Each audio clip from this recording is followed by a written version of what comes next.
전화 한 통 없던 하루 그냥 넘기셨나요? 괜찮다고 스스로를 다독였지만 그 밤에 이상하게 눈물이 나진 않으셨나요? 그렇다면 외로움이 이미 당신 일상을 지배하고 있다는 증거입니다. 혼자 살아도 괜찮다는 말은 듣기 좋은 말일 뿐입니다. 외로움은 어느 날 갑자기 감정을 마비시키고 삶의 의욕을 없애버리는 조용한 폭력입니다. 하지만 걱정하지 마십시오. 지금부터 알려드릴 6가지 방법만 제대로 실천하신다면 외로움이 아닌 평온한 혼자만의 삶을 되찾을 수 있습니다. 영상 끝까지 보셔야 합니다. 노년의 외로움을 없애는 뜻밖의 첫 번째 방법은 혼자 여행하면 외로움이 자존감으로 바뀝니다. 사람들은 말합니다. 외로우면 사람을 만나라고, 누군가 곁에 있어야 외롭지 않다고. 하지만 그건 젊었을 때 이야기입니다. 노년의 외로움은 단순한 고독이 아니라 내 존재감이 사라졌다는 절망에서 시작됩니다. 아무도 날 기다리지 않고 찾지도 않고 필요하지 않다고 느껴질 때 그 외로움은 뼛속까지 파고듭니다. 그 외로움을 없애는 가장 빠른 방법은 의외로 간단합니다. 짐 하나 들고 낯선 곳으로 떠나는 것입니다. 혼자 가는 여행은 처음엔 두렵습니다. 말 붙일 사람도 없고 식당에 혼자 앉아 밥을 먹는 것도 어색합니다. 그러나 바로 그 불편함을 견디는 순간 당신은 깨닫게 됩니다. 나 혼자도 충분히 괜찮은 사람이라는 사실을. 혼자 길을 묻고 버스를 갈아타고 숙소를 체크인하고 식당 메뉴를 고르고 사진을 찍고 하루를 마무리하는 이 모든 과정은 외로움이 아니라 내가 나를 다시 세우는 일입니다. 누군가와 함께 있을 땐 몰랐던 자유와 여유, 내가 나를 챙기는 감각이 살아납니다. 그리고 깨닫습니다. 나는 누구에게 의지하지 않아도 나 스스로 나를 충분히 기쁘게 만들 수 있다는 자존감을. 혼자 여행하는 노년은 쓸쓸한 노인이 아닌 자신을 회복하는 용기 있는 사람입니다. 처음은 어렵지만 단 한 번만 떠나보면 알게 됩니다. 외로움을 견디는 것이 아니라 외로움 속에서 내가 나를 다시 사랑하게 되는 경험이라는 것을. 강원도 춘천에 사는 최 씨는 남편과 사별한 뒤 하루하루가 무의미했습니다. 딸들은 각자 가정을 꾸리고 바빴고 집안은 조용했고 TV 소리만 키우고 살았습니다. 혼밥은 익숙했지만 혼자의 삶은 점점 우울했습니다. 어느 날 우연히 본 다큐멘터리에서 70대 할머니의 혼자 일본 여행기를 보고 충격을 받았습니다. 저 나이에 어떻게 저런 용기가 있을까 싶었습니다.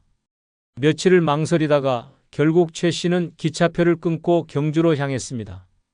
숙소도 직접 예약했고 음식도 처음 보는 걸 시켜봤습니다. 처음엔 긴장했지만 그 불안이 익숙해지자 이상한 감정이 찾아왔습니다. 바로 살아있다는 느낌이었습니다. 최 씨는 여행 중 사진도 찍고 혼자 박물관에 들러 유물 앞에 한참을 서 있기도 했습니다. 누가 시키지도 않았는데 스스로가 궁금해졌고 스스로를 챙기고 있었습니다. 돌아오는 기차 안 그는 눈물을 흘렸습니다.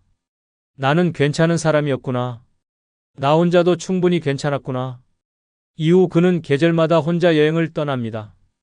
친구에게 말했습니다. 내 인생에서 제일 잘한 건 혼자 여행 간 거야. 그때 내가 날 다시 만났어. 노년의 외로움은 누가 옆에 없어서 생기는 것이 아닙니다. 내가 나를 잃어버려서 생기는 것입니다. 그리고 혼자 여행은 나를 다시 찾아오는 가장 강력한 방법입니다. 떠나십시오. 두려움을 끌어안고 낯선 길 위에 서 보십시오. 그 길 끝에서 당신은 알게 될 것입니다. 외로움은 사라지고 자존감이 당신 손을 다시 잡아줄 것이라는 사실을. 노년의 외로움을 없애는 뜻밖의 두 번째 방법은 매일 정해진 루틴이 외로움을 이긴다는 것입니다. 외로움은 갑자기 찾아오지 않습니다. 매일 반복되는 무기력, 특별한 일 없는 하루, 정해진 약속 하나 없는 시간표 속에서 천천히 스며듭니다. 눈 뜨자마자 TV를 켜고 아무 목적 없이 인터넷을 뒤적이고 끼니 때가 돼서야 밥을 챙기고 밤엔 멍하니 천장을 바라보다 잠드는 삶. 이것이 바로 외로움을 키우는 최악의 생활 패턴입니다. 문제는 바로 리듬 없는 삶이 사람을 망가뜨린다는 것입니다. 하고 싶은 게 없고 기다리는 일이 없고 해야 할 일이 없다는 건 곧 살 이유가 약해진다는 뜻입니다. 노년의 우울증과 무기력이 급증하는 이유도 여기 있습니다. 감정이 텅 비고 하루가 무너진 사람에게 외로움은 파고들 틈을 찾아와 끝끝내 정신까지 잠식합니다. 그런데 그 무서운 외로움을 막는 가장 단순하고 강력한 방패가 바로 루틴입니다. 매일 아침 몇 시에 일어나고, 언제 산책을 나가고, 몇 시에 커피를 마시고, 무엇을 정리하고, 어떤 운동을 하는지. 아주 작은 계획이지만 그 안에 삶의 중심이 생깁니다. 몸이 움직이기 시작하면 감정이 따라오고, 감정이 살아나면 외로움은 뒷걸음칩니다. 루틴은 외로움을 차단하는 삶의 울타리입니다. 정해진 행동이 반복될수록 뇌는 안정을 느끼고 나는 쓸모있는 하루를 보냈다는 자존감이 생깁니다. 그 작은 자존감들이 모이면 어느새 외로움은 사라지고 자신감이 자리 잡습니다.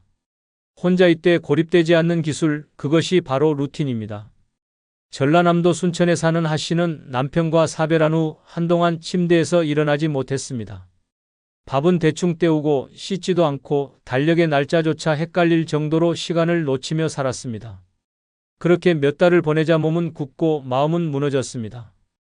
병원에서는 우울증 초기 판정을 내렸고 하 씨는 나 이렇게 살다 죽겠다는 생각까지 했습니다. 그러던 중 우연히 TV 프로그램에서 루틴의 힘이라는 주제를 보게 됐고 그는 일단 따라 해보기로 했습니다. 아침 7시에 기상, 10분 스트레칭, 9시 아파트 앞 산책, 11시에 창가 정리, 점심 후 20분 독서. 처음엔 귀찮고 지겨웠습니다. 하지만 2주가 지나자 이상한 일이 벌어졌습니다. 몸이 먼저 움직이기 시작했습니다. 일어나면 자연스럽게 스트레칭을 하고 식사 시간이 되면 배가 고파졌습니다.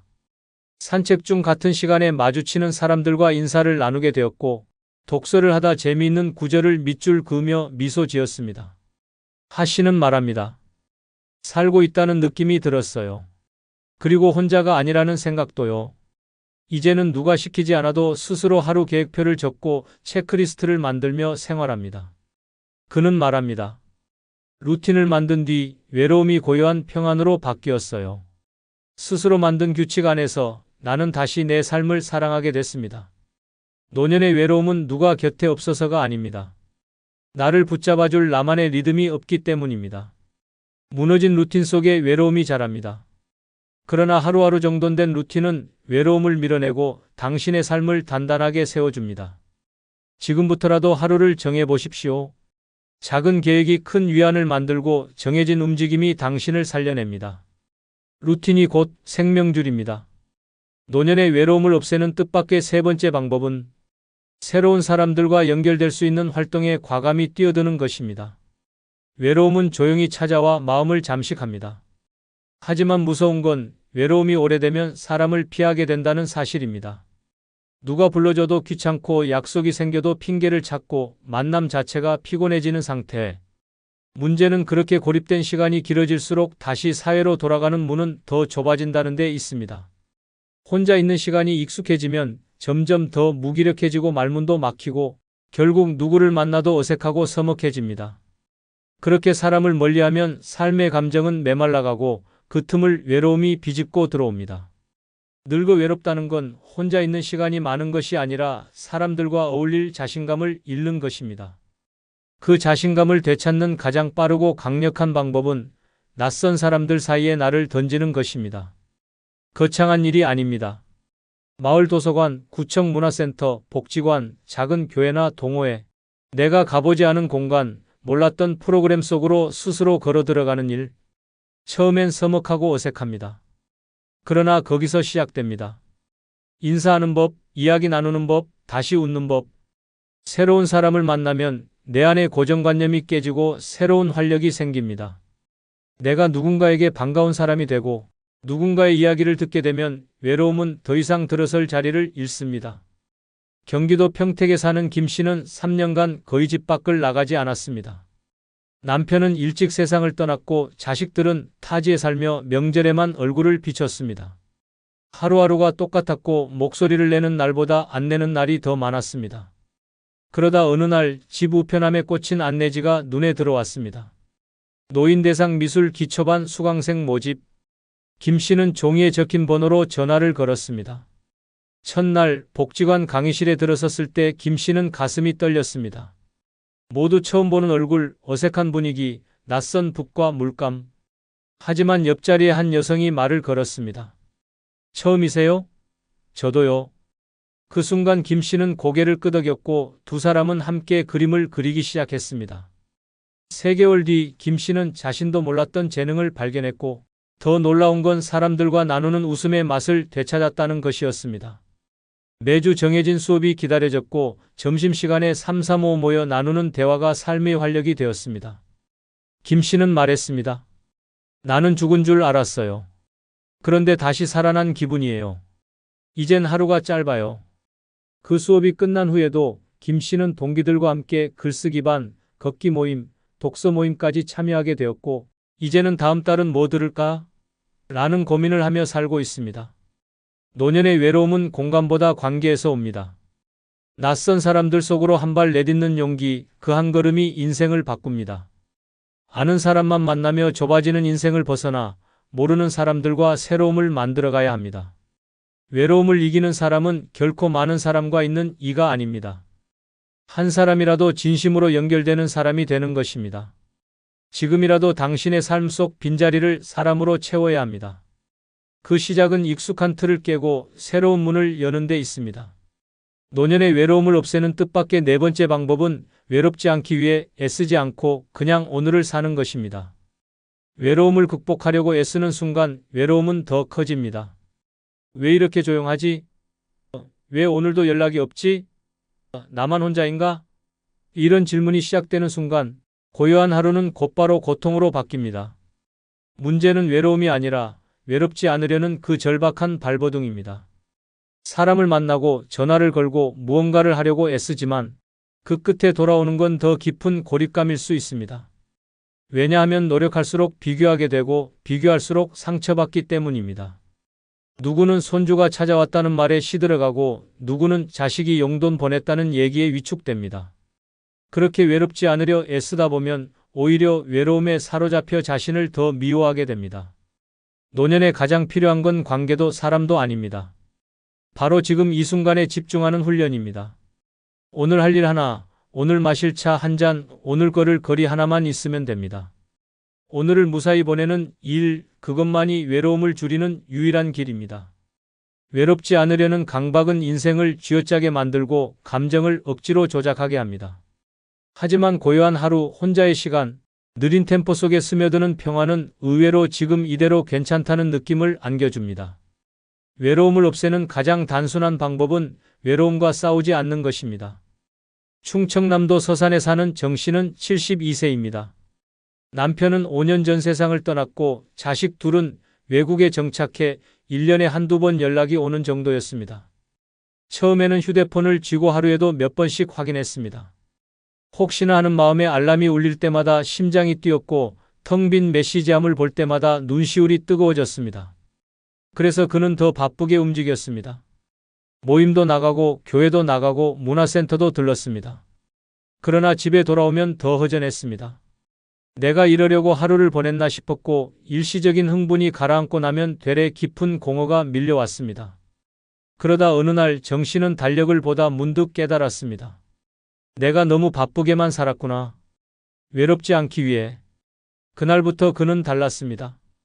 일찍 일어나 차를 끓이고 마당을 정리하고 좋아하는 음악을 틀고 일기장을 펼쳤습니다. 누구를 만나기보다 나를 마주하는 하루를 선택했습니다. 한 달 뒤 정 씨는 놀라운 말을 했습니다. 나는 혼자인데 외롭지 않아요. 그냥 오늘 하루가 고마워요. 이 말은 단순한 감상이 아니었습니다. 외로움을 끌어안고도 무너지지 않은 자만이 할 수 있는 말이었습니다. 외로움은 없애야 할 병이 아닙니다. 살아있게 느끼는 자연스러운 감정입니다. 그 감정을 없애려는 싸움이야말로 진짜 문제입니다. 싸우지 마십시오. 오늘 하루 당신이 무너지지 않고 잘 살아냈다면 그것으로 충분합니다. 사람을 만나지 않아도 연락이 없어도 특별한 일이 없어도 오늘 하루가 내 곁에 있었다면 괜찮은 삶입니다. 외롭지 않기 위해 애쓰지 않아도 됩니다. 그냥 오늘을 잘 살아내면 외로움은 언젠가 조용히 사라집니다. 노년의 외로움을 없애는 뜻밖의 5번째 방법은 혼자만이 주는 장점을 최대한 활용하는 것입니다. 사람들은 혼자라는 말을 들으면 불쌍하다, 쓸쓸하다, 외롭겠다고 생각합니다. 하지만 진실은 그 반대입니다. 혼자일수록 자유롭고 혼자일수록 강하며 혼자일수록 진짜 인생의 주인이 됩니다. 문제는 우리가 그 진실을 모르고 타인의 시선 속에서만 혼자라는 상태를 해석한다는 것입니다. 혼자 살면 밥이 맛없다고요? 아닙니다. 내가 먹고 싶은 걸 내가 원하는 시간에 누구 눈치도 보지 않고 즐길 수 있다는 뜻입니다. 혼자 있으면 조용하다고요? 그건 귀를 울리는 평화입니다. 내가 좋아하는 음악을 틀고 보고 싶은 책을 마음껏 읽고 아침부터 밤까지 내 리듬대로 살 수 있는 절대적 권한이 바로 혼자에게만 주어지는 선물입니다. 노년의 가장 큰 고통은 같이 살아도 외로운 관계에서 비롯됩니다. 말이 통하지 않는 가족, 의무감으로 이어진 친구, 억지로 나가는 모임 속에서 우리는 혼자 있는 것보다 더 외롭다는 걸 뼈저리게 느낍니다. 그렇다면 차라리 혼자라는 장점을 극대화해야 합니다. 혼자는 결핍이 아니라 기회입니다. 누구에게도 맞출 필요 없는 일정, 온전히 나에게 집중할 수 있는 시간, 내 욕망과 감정을 검열 없이 꺼내놓을 수 있는 자유. 이걸 제대로 누리면 외로움은 결코 두렵지 않습니다. 오히려 그 고요함 속에서 인생의 진짜 맛을 알게 됩니다. 부산 해운대에 사는 이 씨는 남편과 자식 모두 외국에 있는 상태로 68세부터 혼자 살기 시작했습니다. 처음엔 침묵이 공포였고 저녁 식탁에 혼자 앉는 일이 견디기 힘들었습니다. 그러나 어느 날 누군가 이렇게 말했습니다. 혼자 있는 시간에 진짜 내가 나타나요. 그 말을 듣고 이 씨는 생활을 완전히 바꿨습니다. 먼저 식탁을 바꿨습니다. 혼자지만 예쁜 식기를 놓고 매일 다른 반찬을 정성껏 만들었습니다. TV를 틀어놓는 대신 클래식 음악을 켜고 거실 한편엔 독서 공간을 만들었습니다. 그리고 매일 아침 창문을 열고 이렇게 말했습니다. 오늘은 내가 원하는 대로 산다. 처음엔 익숙하지 않았습니다. 하지만 시간이 지나자 놀라운 변화가 찾아왔습니다. 무의미했던 하루가 기다려졌고 외로움이 사라졌으며 혼자인 삶이 자존감으로 바뀌었습니다. 이 씨는 말합니다. 예전엔 혼자가 두려웠는데 지금은 누가 같이 살자 해도 망설일 거예요. 이 평화와 자유를 포기하고 싶지 않아요. 이제 그는 혼자 제주도도 여행하고 유튜브로 뜨개질 방송을 하며 수익까지 얻고 있습니다. 혼자라는 사실을 고립으로 만들 것인가, 기회로 만들 것인가는 오직 본인에게 달려 있습니다. 누가 곁에 있어야 외롭지 않은 게 아니라 나 스스로를 얼마나 아끼고 채우는가에 따라 외로움의 농도는 달라집니다. 혼자라는 건 당신 인생의 주도권이 온전히 당신 손에 들어왔다는 뜻입니다. 지금 그걸 누리지 않으면 누구도 대신 누려주지 않습니다. 혼자인 지금이 가장 자유로운 때입니다. 노년의 외로움을 없애는 뜻밖의 6번째 방법은 자원봉사는 타인보다 나를 위로합니다. 대부분 사람들은 자원봉사를 남을 위한 일이라고 생각합니다. 누군가 힘든 사람을 돕고 어려운 처지의 사람들에게 무언가를 나눠주는 일. 하지만 정작 자원봉사를 해본 사람들은 입을 모아 말합니다. 내가 도운 게 아니라 내가 위로받았다고. 타인을 위해 시작한 봉사가 결국 나를 살립니다. 노년의 외로움은 마음속이 텅 빈 느낌입니다. 누구와도 연결되지 않은 듯한 고립, 무언가에 필요 없는 존재가 된 것 같은 허무함. 그런데 자원봉사는 그 감정을 정면으로 뒤집습니다. 내가 아직 쓸모 있는 사람이다. 내 손길이 누군가에게 도움이 된다. 그 깨달음이 외로움보다 강한 치유입니다. 무대 위에서 박수를 받는 것도 아니고 대단한 보상이 있는 것도 아닙니다. 하지만 누군가에게 감사 인사를 받는 순간, 작은 봉투를 전달하는 그 손끝에서, 어르신의 얼굴을 닦아주는 그 순간에서 나도 누군가의 하루를 바꿀 수 있다는 강한 존재감이 피어오릅니다. 게다가 자원봉사 현장에는 같은 뜻을 가진 사람들이 모입니다. 대화가 끊기지 않고 웃음이 넘칩니다. 나이가 다르고 사는 곳이 달라도 누군가를 돕겠다는 마음 하나로 깊이 연결됩니다. 그 안에서 생기는 교감은 단순한 인연을 넘어 다시 삶을 믿게 만드는 희망이 됩니다. 대전 유성구에 사는 박 씨는 70세 생일을 앞두고 한 번도 받아보지 못한 기분을 느꼈습니다. 자식들조차 무심했고 친구들도 하나둘 연락을 끊었습니다. 아침에 눈을 떠도 할 일이 없고 하루 종일 말 한마디 하지 않는 날이 계속됐습니다.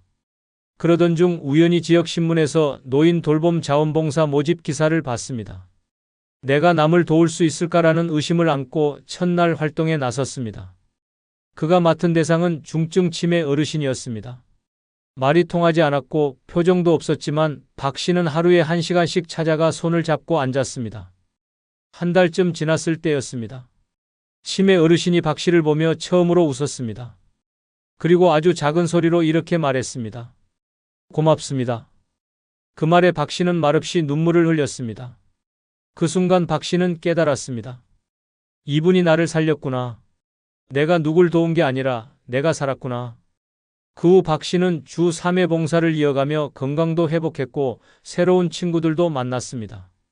지금 박 씨는 말합니다. 외롭다고 혼자 웅크리고 있었을 땐 세상이 나를 버린 줄 알았어요. 그런데 내가 누군가에게 손을 내미니까 세상이 다시 나를 안아줬어요. 자원봉사는 남을 위한 일이 아닙니다. 진짜 목적지는 나 자신입니다. 손을 내밀수록 마음이 채워지고 누군가를 안을수록 내가 일어섭니다. 노년의 외로움은 오해입니다. 아무도 찾지 않아서가 아니라 내가 스스로 세상과의 연결을 끊었기 때문입니다. 지금부터라도 누군가에게 손을 내미십시오. 단 한 번의 봉사가 당신의 외로움을 무너뜨릴 가장 따뜻한 무기가 될 것입니다. 그리고 그 순간 당신은 다시 살아있음을 느끼게 될 것입니다. 이제야 알겠습니다. 내 인생을 망친 건 남도 환경도 아닌 끝까지 남을 거라 믿었던 사람이었습니다. 평생 바쳐 키운 자식은 바쁘단 핑계로 외면하고 젊은 날 웃고 울던 친구는 이제 연락조차 끊겼습니다. 아무리 안간힘 써도 결국 혼자입니다. 그 현실이 서글프지만 인정하는 순간부터 진짜 자유가 시작됩니다. 이제는 혼자 잘 사는 법을 익혀야 할 시간입니다. 오늘 영상에서는 노년에 혼자 잘 살기 위해 반드시 갖춰야 할 6가지를 알려드립니다. 구독, 좋아요, 알림 설정해 주시면 바로 시작합니다.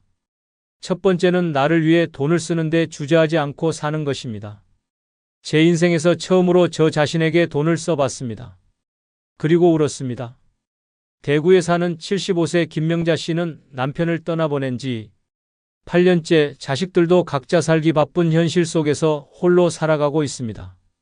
평생 가정주부로 살며 자신을 위해 써본 돈이라고는 미용실 파마비 3만 원이 전부였습니다. 자식 등록금에 남편 병원비에 명절 선물까지 내가 빠지면 다 무너진다는 책임감 하나로 버텼지만 정작 자신을 위한 한 푼은 언제나 뒷전이었습니다. 그러던 어느 날 김 씨는 우연히 백화점 화장품 매장을 지나다 발걸음을 멈췄습니다. 거울 속 자신의 얼굴이 낯설었습니다. 이렇게 늙었나 그 자리에서 5만 5천 원짜리 립스틱을 샀습니다. 계산대 앞에서 손이 부들부들 떨렸습니다. 이 돈이면 손주 옷을 하나 더 사줄 수 있을 텐데라는 생각이 머리를 스쳤지만 이미 마음은 결심하고 있었습니다. 그리고 집에 돌아와 거울 앞에서 립스틱을 바른 순간 그는 흐느껴 울었습니다. 이제야 나한테 미안하다고 말하는 것 같아서요. 그날 이후 김 씨는 매달 10만 원씩 자신만을 위한 명자 적금을 만들었습니다. 맛있는 음식을 사 먹고 꽃 한 송이를 사고 혼자 카페에서 커피를 마시며 책을 읽는 시간을 가지기 시작했습니다. 놀랍게도 삶이 달라졌습니다. 웃음이 생기고 자신감이 돌아왔습니다. 돈이 많아서가 아니라 돈을 나를 위해 쓴다는 그 작은 행동 하나가 자존감을 회복시켰던 것입니다. 많은 사람이 노년의 외로움을 느끼는 가장 큰 이유는 타인을 위한 희생은 해왔지만 자신에게는 한 번도 투자하지 않았기 때문입니다. 자식에게 수백만 원을 쓰면서도 내 피부를 위한 로션 하나에 망설이고 손주 장난감은 아낌없이 사면서 내 옷은 몇 년째 그대로인 삶. 그것은 외로움을 자초하는 방식입니다. 돈을 쓴다고 모두 행복해지지는 않습니다. 하지만 내가 나를 존중하는 방식으로 돈을 쓰면 그건 외로움에 맞서는 강력한 무기가 됩니다. 나를 위해 산 립스틱 하나, 꽃다발 하나, 맛있는 식사 한 끼는 내 존재를 확인하는 작은 선언입니다. 나는 소중한 사람이다. 이 메시지를 자기 자신에게 끊임없이 보내는 사람이 혼자서도 잘 삽니다. 반대로 끝까지 자식만 바라보며 돈을 아끼는 사람은 결국 기댈 데 없는 감정만 남깁니다. 자식은 고마워하지 않고 본인은 점점 비워지고 결국 나는 뭐였나라는 허무감만 남게 됩니다. 노년의 가장 비참한 순간은 돈이 없는 순간이 아니라 돈이 있어도 쓸 줄 모르는 순간입니다. 그 순간 사람은 스스로를 버리는 것입니다. 나이 들수록 더 당당하게 써야 합니다. 내가 좋아하는 옷을 사고 가고 싶은 곳에 가고 먹고 싶은 걸 먹고 배우고 싶은 걸 배우는데 망설여선 안 됩니다. 내가 나에게 주는 선물만큼 따뜻한 건 없습니다. 이제는 내가 나를 돌봐야 할 시간입니다. 나를 위해 돈을 쓰는 건 사치가 아니라 생존입니다. 노년에 혼자 잘 살고 싶다면 가장 먼저 해야 할 일은 지갑을 열고 거울 앞에 나를 위해 한번 써보는 것입니다. 그 작은 용기가 당신의 인생 후반을 완전히 바꿔놓습니다. 그게 바로 외롭지 않게 혼자 살아가는 첫 번째 열쇠입니다. 두 번째는 계획 없는 하루를 편하게 맞이하는 것입니다. 오늘 뭐 하세요? 몰라요. 그냥 눈 뜨면 그때 생각해요. 서울 강동구에 사는 79세 박정래 씨는 이 말을 할 때마다 주변 사람들에게 핀잔을 듣습니다. 하루라도 계획 없이 살면 치매 온다더라. 뭐라도 배우고 부지런히 움직여야지. 하지만 정작 박 씨는 말합니다. 나는 이제 계획 없이 사는 게 제일 자유롭습니다. 젊을 땐 늘 시간에 쫓겼습니다. 새벽에 일어나 도시락 싸고 애들 등교시키고 남편 출근 챙기고 회사 가면 보고서에 퇴근 후엔 저녁 밥상 차리기에 하루가 끝났습니다. 그렇게 50년 넘게 누군가를 위한 시간표 속에 살았습니다. 그런데 은퇴하고 남편 떠나고 자식들도 각자 삶을 살게 되자 박 씨는 갑자기 멈춘 시계처럼 버려진 기분이 들었습니다. 오늘 뭐 해야 하지? 내가 아무 일도 안 하고 있어도 되는 걸까? 처음엔 그게 불안했고 죄책감 같았습니다. 하지만 어느 날 창밖을 바라보다 문득 깨달았습니다. 나는 왜 여태까지 나를 위한 시간표는 한 번도 짜본 적이 없었지? 그날부터 박 씨는 계획 없는 하루를 시작했습니다. 알람 없이 눈을 뜨고 기분 좋으면 아침밥을 해먹고 아니면 커피 한 잔으로 버텼습니다. 날이 좋으면 동네를 걷고 비 오는 날은 침대에 누워 책을 봤습니다. 그러자 삶이 바뀌었습니다. 예전엔 분 단위로 쪼개지던 하루가 이제는 숨을 쉬는 하루가 되었습니다. 노인이 계획 없이 산다는 건 무기력하거나 게으른 게 아닙니다. 오히려 내 마음 가는 대로 살아가는 자유를 되찾았다는 의미입니다. 지금까지 수십 년간 당신의 시간은 전부 남에게 쓰였습니다. 가정에, 직장에, 자식에게, 사회에. 이제는 누구도 당신 하루에 간섭하지 않는 시간입니다. 그런데 그마저도 스스로 통제하려고 애쓰면 노년의 마지막 자유마저 놓치게 됩니다. 아침에 눈 떴을 때 아무 일정이 없어도 괜찮습니다. 오늘 하루 아무것도 안 해도 괜찮습니다. 중요한 건 내가 내 기분대로 하루를 꾸린다는 만족감입니다. 정해진 일정 없이 책을 보다 낮잠을 자고 산책하다 쉬었다가 창밖 하늘을 멍하니 보는 그 시간들이 혼자 살아도 전혀 외롭지 않은 하루를 만들어줍니다. 계획이 없으면 허전하다는 건 아직도 쓸모에 목매는 생각입니다. 쓸모없이 살아도 되는 것이 노년입니다. 남에게 필요한 사람이 아니라 스스로에게 편안한 사람이 되어야 합니다. 많은 사람들이 말합니다. 배워야 한다, 움직여야 한다, 뭔가 해야 한다. 하지만 그건 젊은 사람들의 논리입니다. 노년에는 멍하니 있는 것이 때론 최고의 치유입니다. 그 멍한 시간이 마음의 고름을 빼주고 억눌린 감정을 풀어줍니다. 계획 없는 하루를 두려워하지 마십시오.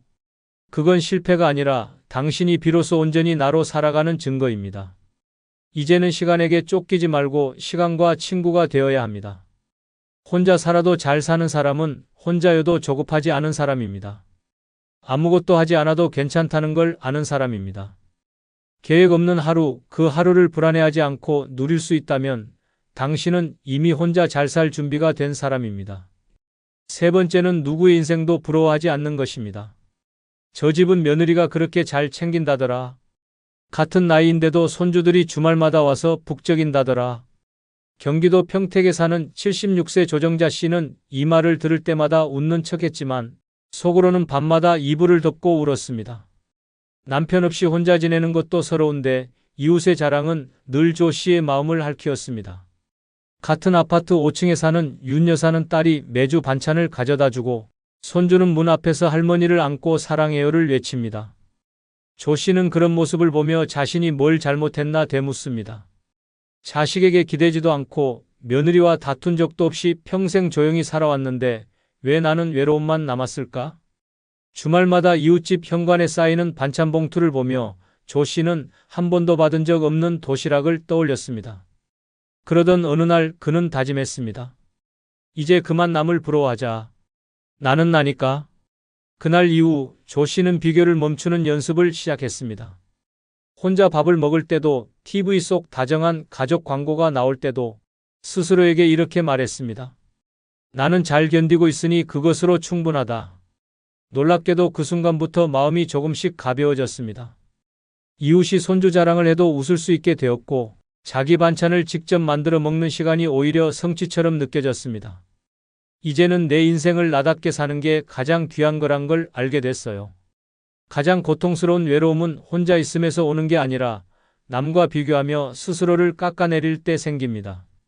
이웃의 웃음소리, SNS의 여행사진, 자식 자랑하는 이들의 말 한마디에 나를 비참하게 만드는 건 그들이 아니라 비교하는 내 시선입니다. 저 집은 손주도 많고 자식도 잘 됐다더라. 그 말은 독처럼 마음을 갉아먹습니다. 하지만 보이지 않는 진실도 있습니다. 잘나 보이는 그 집도 밤이면 한숨 쉬고 화목해 보이는 가족도 마음속엔 상처 하나쯤 안고 삽니다.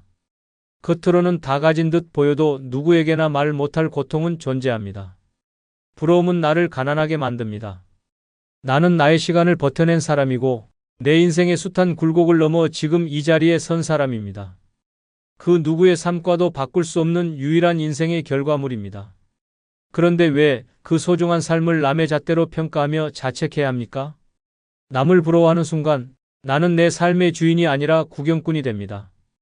그 순간부터 외로움은 깊어지고 자기 연민은 노년의 마음을 병들게 합니다. 혼자 살아도 괜찮은 사람은 비교하지 않는 사람입니다. 내 밥이 소박해도 내 일정이 평범해도 거기서 충분한 만족을 느낄 줄 아는 사람이 진짜 강한 사람입니다. 누구의 인생도 부러워하지 않는 건 내 인생을 있는 그대로 존중하는 자세입니다. 자식이 오지 않아도 손주가 연락하지 않아도 내 하루가 충만하다면 그 자체로 성공입니다. 오늘도 내가 만든 반찬을 먹고 내가 걷고 싶은 길을 걸으며 남의 시선에서 벗어나 나만의 삶을 즐긴다면 당신은 혼자서도 가장 고귀한 방식으로 잘 살아가고 있는 사람입니다. 이제는 눈을 돌려야 합니다. 남의 인생을 부러워할 시간이 있다면 그 시간의 거울을 보며 나에게 이렇게 말해야 합니다. 내 인생도 참 잘 견뎌왔다.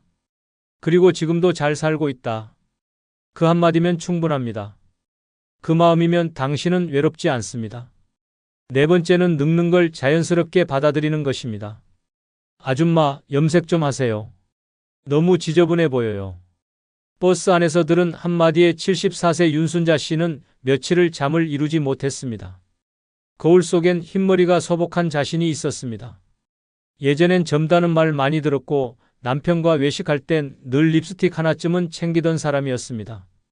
하지만 남편이 먼저 떠나고 자식들은 뜸해지고 어느새 혼자라는 현실에 익숙해지다 보니 염색도 화장도 옷차림도 하나둘 놓게 되었습니다.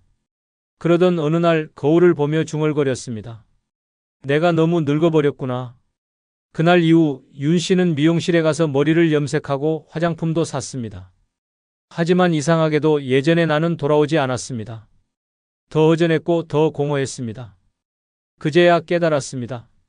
나는 늙은 게 문제가 아니라 늙음을 인정하지 못한 게 문제였구나. 그래서 윤 씨는 다시 미용실에 갔습니다. 이번엔 염색을 지우고 흰머리를 자연스럽게 정리해달라고 했습니다. 화려한 옷 대신 편하고 따뜻한 옷을 입고 립스틱 대신 웃는 얼굴을 택했습니다. 그리고 매일 거울을 보며 말했습니다. 지금 내 얼굴이 내가 살아온 시간의 증거입니다. 그 순간부터 윤 씨는 외로움이 줄고 삶의 평온이 찾아오기 시작했습니다. 많은 사람들이 늙음을 부끄러워하고 감추려 합니다. 주름을 펴는 시술을 받고 흰머리를 감추고 몸을 젊게 꾸밉니다. 하지만 그럴수록 더 깊은 허무함이 찾아옵니다. 왜냐하면 늙음을 싸워야 할 적으로 대할수록 우리는 삶을 잃어가기 때문입니다. 늙는다는 건 약해지는 것이 아니라 천천히 비워가는 것입니다. 덜 소유하고 덜 욕심내고 덜 꾸미며 본래의 나로 돌아가는 과정입니다. 그 흐름을 받아들일 줄 아는 사람만이 혼자서도 초연하게 살아갈 수 있습니다. 흰머리가 부끄러운 것이 아닙니다. 오히려 그것은 수십 년의 인내와 희생, 생존의 깃발입니다. 주름은 나약함이 아니라 버텨온 시간의 훈장입니다. 그것을 부정하는 순간 우리는 스스로를 지우는 것입니다. 노년의 고독은 외로움 때문이 아니라 늙음을 받아들이지 못한 채 젊음을 흉내내는 고통 속에 사는 데서 비롯됩니다.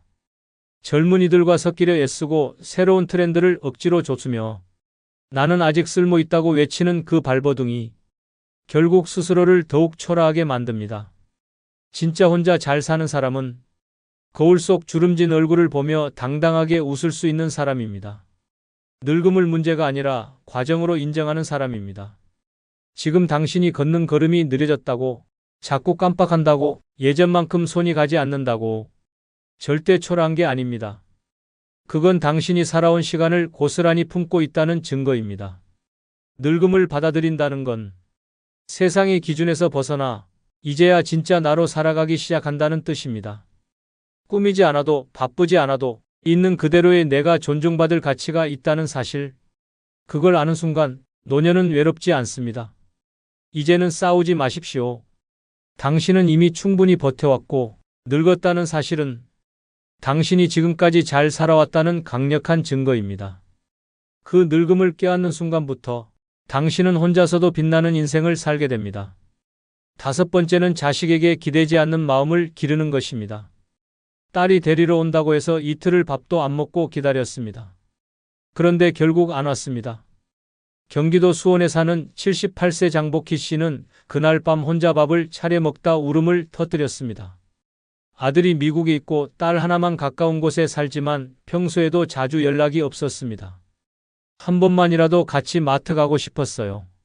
무거운 쌀 한 포대를 들 때 그냥 옆에 있어줬으면 했어요. 장 씨는 그렇게 혼자서도 딸의 전화를 기다리고 명절이 가까워질수록 괜히 휴대폰을 더 자주 확인했습니다. 하지만 약속은 번번이 미뤄졌고 방문은 취소됐고 결국 말 한마디 없이 계절은 바뀌었습니다. 그제야 그는 깨달았습니다. 나는 여전히 자식에게 매달리고 있었구나. 그래선 안 됐는데. 며칠 뒤 장 씨는 딸에게 전화를 걸어 말했습니다. 앞으로 오지 않아도 돼. 난 잘 지낼 거야. 이제 내 인생 살아. 딸은 당황하며 말렸지만 장 씨의 말은 단호했습니다. 그리고 그날부터 그는 스스로 장을 보고 동네 노인대학에 등록해 그림을 배우기 시작했습니다. 자식에게 기대지 않아도 괜찮다는 마음을 기른 순간 이상하게도 외로움이 줄어들었습니다. 오히려 자신을 챙기는 법을 알게 되었고 삶이 더 단단해졌습니다. 많은 부모들이 자식에게 기대다 무너집니다. 자식은 늙은 부모를 챙겨야 한다는 기대는 현실 앞에서 산산이 부서집니다. 자식은 바쁩니다. 각자의 삶을 살고 자신의 가정을 꾸리느라 부모를 돌볼 여유가 없습니다. 하지만 문제는 그 바쁜 현실보다 여전히 자식이라면 당연히 나를 챙겨야 한다는 믿음입니다. 그 믿음이 외로움이 되고 그 기대가 실망이 되며 결국 자식과의 관계는 부담이 되어버립니다. 기대는 사랑이 아닙니다. 기대는 요구이고 강요이며 때로는 감정적 폭력이 되기도 합니다. 내가 널 어떻게 키웠는데, 너 잘 되라고 내가 다 참고 살았는데. 이 말 속에는 사랑이 아니라 계산이 담겨 있습니다. 진짜 사랑은 기대하지 않는 것입니다. 그저 바라보는 것, 응원하는 것, 그리고 무엇보다 스스로를 지키는 것입니다. 자식에게 기대지 않는다는 건 자식을 버리는 것이 아닙니다. 그건 오히려 내 인생을 내 손에 되찾아오는 일입니다. 혼자서 병원에 가고, 혼자서 밥을 해먹고, 혼자서 시간을 보내는 연습이 되어 있을 때 우리는 더 이상 자식의 안부 전화에 목매지 않게 됩니다. 기약 없는 방문에 흔들리지 않게 됩니다. 자식도 결국은 손님입니다. 자식의 인생은 자식의 것이고 노년의 삶은 오직 나의 몫입니다. 자식에게 의지하지 않고 살아간다는 건 단순한 자립이 아니라 자존의 선언입니다. 나는 나를 돌볼 수 있다. 이 마음이 생긴 순간 외로움은 더 이상 날 짓누르지 못합니다. 자식은 당신의 전부가 아닙니다. 그리고 당신은 자식의 짐이 되어선 안 됩니다. 이제는 자식을 기다리는 시간보다 나를 위한 삶을 준비해야 할 때입니다. 그 준비가 되어 있는 사람만이 노년을 진짜 혼자 잘 사는 사람으로 살아낼 수 있습니다. 6번째는 인생의 마지막을 아름답게 떠나기 위해 서서히 준비하는 것입니다. 엄마 유언장 없었어요? 장례식은 어떻게 치러야 할지 몰라서 정말 당황했어요. 경남 김해에 사는 81세 김복래 씨는 4년 전 언니의 임종을 지켜본 뒤 자신도 변하기 시작했습니다. 언니는 평소 씩씩하고 정정했던 사람이었고 자식들과도 무난한 관계를 유지해왔습니다. 하지만 막상 돌아가신 뒤 자식들은 패닉에 빠졌습니다. 유산은 어디에 얼마나 있는지, 장례는 어디에 부탁해야 하는지, 어느 절에 제사를 지내야 하는지. 형제들과 자식들이 다투기 시작했고 장례식장은 조문객보다 고성으로 가득 찼습니다. 김 씨는 그 모습을 보고 충격을 받았습니다. 내가 죽고 나서 저렇게 혼란스럽게 남겨두면 안 되겠다. 그날부터 김 씨는 하나씩 준비했습니다. 금고에 있던 통장 정리를 했고 집문서와 인감도장을 정리해 봉투에 넣었습니다. 유언장을 손으로 직접 썼고 요양병원 대신 노인요양공동체에 예약을 넣었습니다. 심지어 장례식장 연락처와 원하는 화장 절차까지 손글씨로 남겨두었습니다. 자식에게는 말했습니다. 엄마 떠날 때 너희가 울지 않게 미리 다 준비해놨어. 너희는 그저 보내주기만 해. 그 말을 하던 날 자식은 말없이 김 씨의 손을 꼭 잡았습니다. 사람은 누구나 죽습니다. 하지만 준비 없이 죽는 사람은 남은 이들에게 상처와 분쟁 그리고 불편함만 남깁니다. 노년이 되면 죽음은 더 이상 먼 이야기가 아닙니다. 바로 옆방에 살고 있는 이웃처럼 늘 곁에 머물고 있습니다. 그런데도 사람들은 끝까지 그 이야기만은 하지 않으려 합니다. 죽음을 말하면 불길할까봐, 자식이 슬퍼할까봐. 하지만 죽음을 준비하지 않는 것이야말로 가장 무책임한 선택입니다. 자식에게 의논도 없이 유산을 남기고 병상에서 나는 절대 연명치료 안 할 거야 라는 말 한마디도 없이 떠나는 것. 그건 결국 사랑하는 사람들에게 고통을 남기는 이기적인 퇴장입니다. 당신이 잘 살아온 인생이라면 그 끝도 분명 단정하고 존엄해야 합니다. 죽음은 두려운 것이 아니라 나를 마무리하는 마지막 선택의 시간입니다.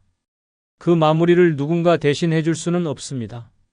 미리 유언장을 써두고 재산을 정리하고 장례 절차를 정해두는 것은 삶을 포기하는 게 아니라 내 삶을 끝까지 책임지겠다는 선언입니다. 죽음을 이야기하지 않으면 결국 남은 사람들에게 짐이 됩니다.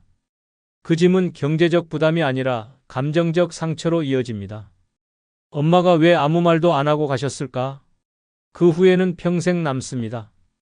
죽음이 두렵지 않은 사람이 되려면 지금부터 하나씩 준비해야 합니다. 옷 한 벌, 계좌 하나, 사진첩 한 장, 그리고 마지막 말 한마디까지. 내가 떠난 뒤에도 누군가 혼란스럽지 않게, 내가 마지막까지 나다울 수 있게. 이것이야말로 혼자 사는 인생의 마지막 품격입니다. 누구보다 치열하게 살아왔고 버텨냈고 사랑해왔던 당신. 그 삶의 끝을 미안함이 아니라 감사함으로 남겨야 하지 않겠습니까? 지금 준비하면 늦지 않습니다. 당신의 마지막을 스스로 설계할 수 있다면 그 인생은 처음부터 끝까지 정말 잘 살아낸 인생입니다. 여러분, 한번 솔직히 생각해 봅시다. 나이 들어보니 뭐가 남던가요? 돈? 사람들? 자식들? 웃기지 마세요. 다 부질없습니다. 젊었을 땐 사람 붙들고 돈 끌어모으고 세상 다 가질 것처럼 살았지만 결국 내 손에 남은 건 뭐예요? 아무것도 없잖아요. 특히 노년에는 외로움이 무섭다며 사람들에게 휘둘리다가 내 시간과 돈, 에너지를 몽땅 빼앗기고 결국 남는 건 스트레스와 후회뿐입니다. 괜히 복잡한 인간관계에 발 담그면 피곤하고 쓸데없는 일에 휘말리면 내 인생만 더 고단해집니다. 이제는 정신 차릴 때입니다. 혼자 사는 게 최고입니다. 오늘은 그래서 늙으면 다 부질없다. 이 6가지 하면서 혼자 사는 게 최고다라는 주제로 이야기를 해볼까 합니다. 이 6가지만 제대로 지키면 노년에도 편하고 행복하고 스트레스 없는 완벽한 혼자 살기가 가능합니다. 끝까지 보시면 왜 혼자가 진짜 최고인지 깨닫게 될 겁니다. 지금부터 시작합니다. 먼저 구독, 좋아요 눌러주세요. 첫 번째는 남 눈치 보지 말고 하고 싶은 거 다 하라입니다. 여러분, 한번 솔직히 생각해 보세요. 지금까지 몇 번이나 남들 눈치 보느라 내 하고 싶은 걸 포기했습니까? 나이 들수록 더 심해집니다. 이 나이에 내가 이런 걸 해도 되나? 사람들이 뭐라고 할까? 라는 생각에 스스로를 가둬버리죠. 그런데요, 이런 고민을 하는 동안 당신의 소중한 시간이 그냥 흘러가고 있다는 걸 아십니까? 특히 노년의 남의 눈치를 보면 당신의 삶은 그 순간부터 끝난 겁니다. 내가 여행을 가고 싶어도 에이, 나이 들어서 무슨 여행이야 라며 스스로를 막고 내가 새로 배우고 싶어도 이 나이에 시작해서 뭐 하겠어? 라며 발을 뺍니다. 그리고 그 자리에 남는 건요, 후회와 허무함 뿐입니다. 더 심각한 건 남의 시선 때문에 내 삶의 주인이 내가 아닌 남들이 되어버린다는 겁니다. 사람들이 이걸 어떻게 볼까? 자식들이 뭐라 할까? 라는 생각에 얽매이다 보면 결국 내 인생을 내가 아닌 남들의 기준에 맞춰 살아가게 됩니다. 그런데 한 가지 질문해 봅시다. 당신이 그렇게 남들 눈치를 보며 사는 동안 그 사람들이 당신의 행복에 책임져 주던가요? 아니요. 아무도 당신 대신 행복해지지 않습니다. 노년은 마지막으로 내 삶을 제대로 살아볼 기회입니다. 이제는 남들 눈치 보느라 하고 싶은 걸 포기하지 마세요. 마음에 드는 걸 사고 배우고 싶은 걸 배우고 가고 싶은 대로 가세요. 세상이 뭐라 하든 자식들이 한숨을 쉬든 그게 무슨 상관입니까? 당신의 삶은 당신 겁니다. 남들 눈치 보다가 내 인생 다 망치는 일은 절대 없어야 합니다. 이제부터는 당당하게 하세요. 내가 하고 싶은 건 내가 한다. 사람들이 뭐라 하든 그들의 시선은 내 인생에 아무 의미도 없습니다. 지금부터는 내가 하고 싶은 걸 눈치 보지 않고 다 하세요. 그게 진짜 자유고 진짜 행복입니다. 노년은 내가 주인공입니다. 남들이 아니라 나를 위해 살아가세요. 두 번째는 쓸데없는 인간관계 끊기입니다. 여러분, 한번 솔직히 말해봅시다. 당신 주변 사람들 진짜 당신을 위해 존재하나요? 젊었을 땐 인맥이고 뭐고 다 중요해 보였죠. 하지만 나이 들고 보니 다 소용없더라고요. 이제 남는 건 진짜 나를 위해 주는 사람 몇 안 되는 친구나 가족뿐입니다. 나머지요? 다 귀찮고 피곤한 존재들입니다. 특히 노년엔 인간관계가 더 위험합니다. 사람 만나면 처음엔 좋죠.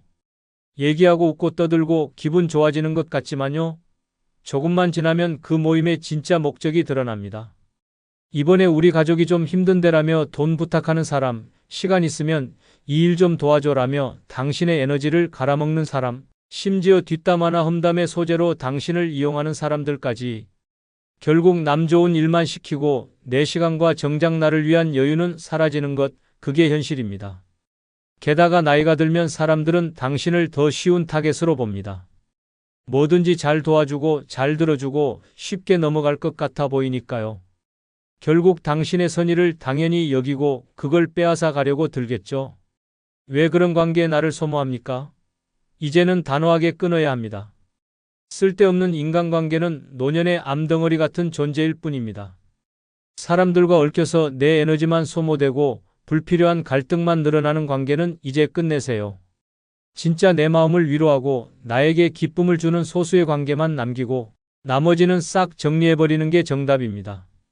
노년에는 혼자 사는 시간이야말로 진짜 평화롭고 행복한 삶의 비결입니다. 쓸데없는 인간관계, 당장 손절하세요.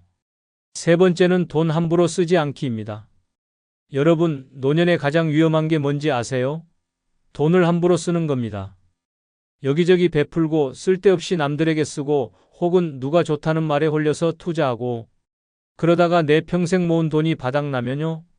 그땐 정말 피눈물 흘리게 됩니다. 특히 노년엔 주변에서 돈을 노리는 사람과 상황이 끝도 없이 몰려옵니다. 이 좋은 기회를 놓치면 안 되죠. 라며 투자 이야기를 꺼내는 사람, 어르신, 이번에 우리 가족 좀 도와주세요 라며 선의를 요구하는 친척, 그리고 이 상품 하나면 노후 걱정 끝, 이라며 접근하는 사기꾼들까지. 이런 말에 휘둘리다 보면 내 소중한 돈이 하나둘 빠져나가는 걸 멍하니 지켜보게 될 겁니다. 더 큰 문제는 한번 돈을 쓰기 시작하면 사람들이 그걸 당연시한다는 것입니다. 내가 도와주면 고맙다며 끝낼 줄 알았죠? 아니요. 다음에도 부탁드릴게요 라는 말과 함께 더 큰 기대와 요구가 따라옵니다. 결국 내 돈을 위해 주는 건 나 자신밖에 없다는 사실을 그제야 깨닫게 되죠. 노년에는 돈을 지키는 게 곧 나를 지키는 겁니다. 내 건강, 내 생활, 내 평화를 위해서라면 돈은 내가 쓰고 싶은 데 써야 하고 필요할 때를 대비해 아껴야 합니다. 이제는 남들을 위해 돈 쓰지 마세요. 그 돈은 평생 열심히 살아온 당신 자신을 위한 겁니다. 함부로 돈 쓰는 습관, 지금 당장 끊으세요. 그래야 진짜 행복한 노년이 시작됩니다. 네 번째는 남 신경 끄고 내 건강 챙기기입니다. 여러분, 나이 들면 가장 소중한 게 뭐냐고요? 건강입니다. 그런데 정작 우리는 내 건강보다 남들 눈치 보는데 더 많은 시간을 씁니다. 자식 걱정, 주변 사람들의 시선, 사회적 체면까지. 그런데 한번 생각해 보세요. 남들이 내 건강을 챙겨줍니까? 아니요. 아플 때 고통받는 건 오직 나 자신입니다. 특히 노년에는 남들 눈치 보느라 내 몸을 망가뜨리는 일이 끝도 없이 생깁니다. 예를 들어 친구들과 어울린다고 과음하고 가족들이 맛있다며 권하는 음식을 거절하지 못해 과식하고 운동은 귀찮다고 미루고 그러다 병원에서 이제 진짜 조심하셔야 합니다라는 말 한마디 듣고 나서야 후회하는 겁니다. 더 심각한 건 남들 챙기느라 내 몸은 더 방치된다는 겁니다.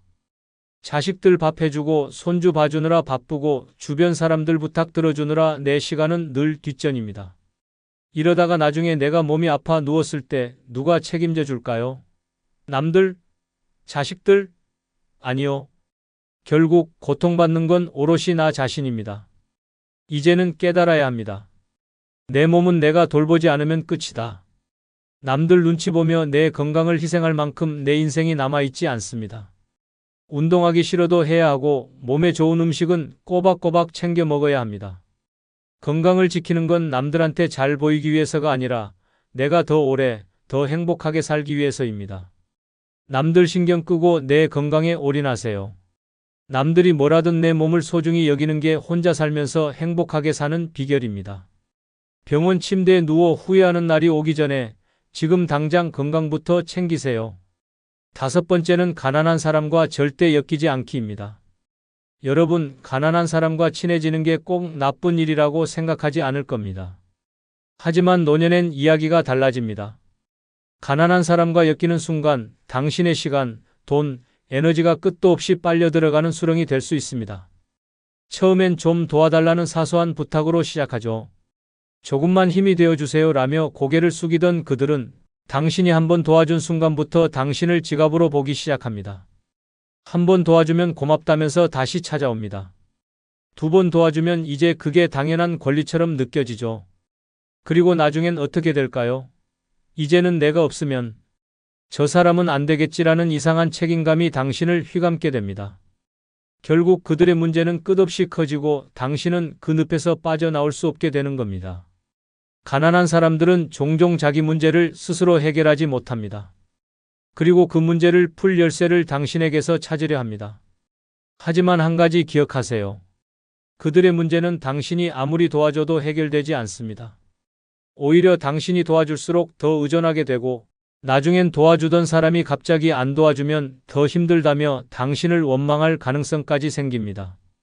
더 충격적인 건 이런 관계가 당신을 정신적으로도 파괴한다는 겁니다. 한 번 돕기 시작하면 죄책감이 따라 붙습니다.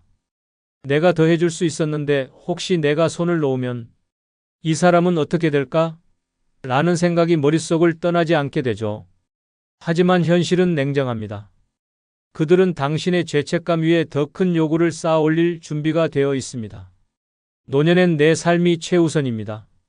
가난한 사람과 엮여서 내 재산과 시간을 빼앗기지 마세요. 남의 문제를 해결하려다 내 인생을 망치는 어리석은 선택은 이제 그만입니다. 6번째는 의무감이라는 독에서 벗어나기입니다. 여러분, 평생 의무감에 끌려다니며 살아오지 않았나요? 자식 때문에, 가족 때문에, 체면 때문에. 그 결과 어떻게 됐습니까? 남들은 당신의 희생을 당연하게 여기고 정작 당신은 텅 빈 마음과 지친 몸만 남았습니다. 그런데 노년에까지 이런 의무감에 사로잡혀 산다면요? 그건 스스로를 고문하는 일일 뿐입니다. 특히 자식 문제는 의무감의 최악의 형태입니다. 부모라면 당연히 해줘야죠. 지금까지도 해줬잖아요 라는 말로 당신을 올가맵니다. 그런데 한 가지 질문해 봅시다. 그들은 당신을 위해 무엇을 해주었나요? 당신이 모든 걸 희생하고 심지어 노후 자금까지 털어줬는데 막상 당신이 힘들어지면 그들은 어디에도 없을 가능성이 높습니다. 더 큰 문제는 이런 의무감이 당신의 자존감을 파괴한다는 겁니다. 내가 이걸 하지 않으면 내가 나쁜 사람일 거야 라는 생각에 갇혀 당신은 점점 자신을 올가맵니다. 하지만 현실은요? 아무리 당신이 희생하고 노력해도 누구도 당신의 희생을 제대로 기억해주지 않을 겁니다. 충격적이지만 진실입니다. 의무감은 당신 스스로 만든 족쇄일 뿐입니다. 이제 그 족쇄를 끊으세요. 자식이든 가족이든 주변 사람이든 당신의 노후는 그들에게 갚아야 할 빚이 아닙니다. 노년엔 당신 자신이 최우선이어야 합니다. 하고 싶은 걸 하고 즐기고 싶은 걸 즐기세요. 의무감 따위는 과감히 버리고 이제부터는 당신을 위해 사세요. 남의 기대에 끌려다니는 삶을 멈추는 순간 당신의 진짜 노년이 시작됩니다. 여러분, 결국 노년의 가장 중요한 건 남이 아닌 나 자신입니다. 사람들에게 휘둘리고 의무감에 얽매이고 돈과 시간, 에너지를 남들한테 쏟아붓는 삶은 이제 끝내야 합니다. 그런 삶엔 평화도 없고 행복도 없습니다. 냉정하게 말하죠. 남들은 절대 당신의 삶을 대신 살아주지 않습니다. 당신이 힘들어질 때, 외로울 때, 돈이 바닥날 때 그들이 도와줄까요? 아니요. 그들은 사라질 뿐입니다. 그런데 왜 그 사람들을 위해 내 삶을 소모합니까? 그럴 가치 없습니다. 노년은 내 인생의 마지막이자 최고의 무대입니다. 이 무대를 남들 눈치 보며 살아간다면 그건 내 인생을 스스로 망치는 겁니다. 이제는 남이 아닌 나를 위해 살아야 할 때입니다. 쓸데없는 인간관계 끊고 하고 싶은 거 하고 돈도 나를 위해 쓰고 내 시간을 즐기세요. 남들에겐 미안하지만 이제 당신의 노후는 오직 당신을 위해 존재해야 합니다. 남들이 뭐라든 신경 쓰지 마세요. 당신 인생의 주인공은 오직 당신 자신입니다. 지금부터라도 당신만을 위한 행복을 찾으세요. 남은 시간은 당신 겁니다. 끝으로 구독, 좋아요, 멤버십 가입해 주시면 더 좋은 영상으로 찾아뵙겠습니다. 안녕히 계십시오. 다 부질없다. 늙어서 혼자 살 준비하지 않으면 남은 인생이 지옥이 될 수도 있습니다. 많은 사람들이 나이 들면 누군가와 함께 살아야 외롭지 않다. 혼자 사는 건 불가능하다. 라고 생각합니다. 하지만 현실은 다릅니다. 재혼으로 행복을 꿈꿨다가 병수발에 허덕이고 자식에게 기대다가 갈등 속에 인생을 망치는 사례는 셀 수 없이 많습니다. 결국 가장 큰 문제는 노년에 무엇을 준비했느냐에 달려 있습니다. 혼자 살아가는 건 외로울 것 같지만 사실 제대로 준비만 한다면 자유롭고 만족스러운 삶을 누릴 수 있는 최고의 선택이 될 수 있습니다. 그런데 많은 사람들이 그 준비가 뭔데? 라는 질문에 제대로 답하지 못합니다. 노년에 혼자 살기 위해 필요한 건 단순한 집 한 채나 돈 몇 푼이 아닙니다. 가장 중요한 건 스스로를 지킬 수 있는 5가지 필수 요소를 갖추는 것입니다. 이 5가지를 제대로 준비하지 않으면 노년은 더 이상 황혼이 아닌 끝없는 고통이 될 수 있습니다. 남은 인생, 내가 내 주인이 될 수 있는 방법은 무엇일까요? 지금부터 그 해답을 찾아봅시다. 구독, 좋아요 누르시면 시작하겠습니다. 첫 번째, 이기심입니다. 노년에는 적당한 이기심을 갖추는 것이 생존의 기술이자 행복의 비결입니다. 많은 사람들은 나이가 들수록 자신을 희생하려는 경향이 강해집니다. 이 나이에 내가 뭘 더 바라겠어? 그냥 남들한테 잘하면 돼. 라고 스스로를 합리화하며 자신을 위해 살아가는 법을 잊어버립니다. 하지만 이기심 없이 남만 위해 사는 노년은 결국 상처와 후회로 점철된 삶으로 끝날 수 있습니다. 68세 김 씨는 자식들에게 모든 걸 희생하며 살아왔습니다. 은퇴 후에도 자식들의 부탁에 그래, 내가 도와줄게.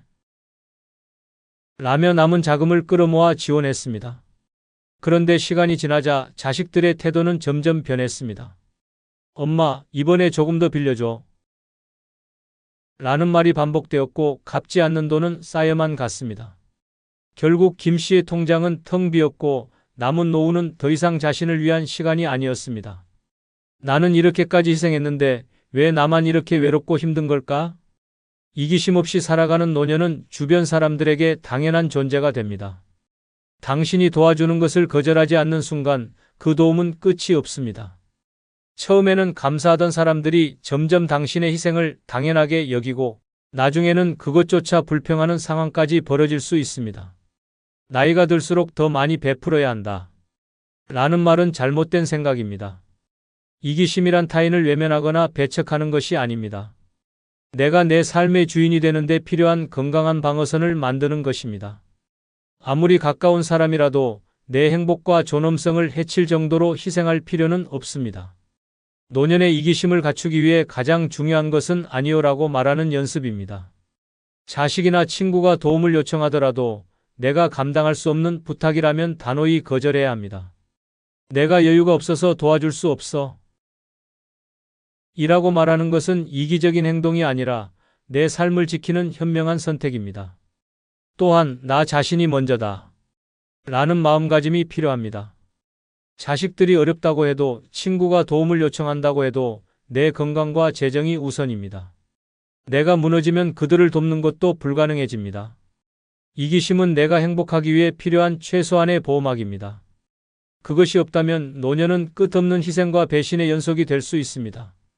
주변 사람들을 도우면서도 내가 지킬 선을 정하는 것, 그리고 그 선을 넘어서는 요구에는 단호히 거절하는 것, 그것이 진정한 이기심의 힘입니다.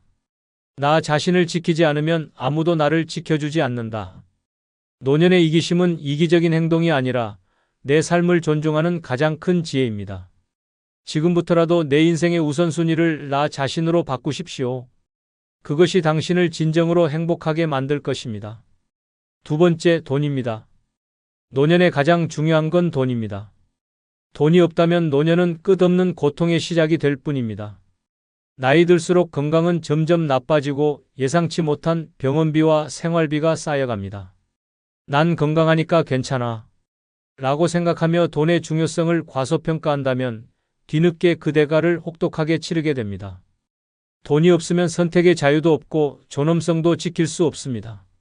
한 예로 70세 김 씨는 젊었을 때 아이들 교육과 가족을 위해 모든 걸 희생하며 살아왔습니다. 내가 힘들어도 애들이 잘 되면 다 보람 있는 거야. 라는 생각으로 모아둔 돈을 전부 자식들에게 지원했습니다. 하지만 정작 자신이 병에 걸렸을 때 자식들은 우리도 지금 사정이 어려워요.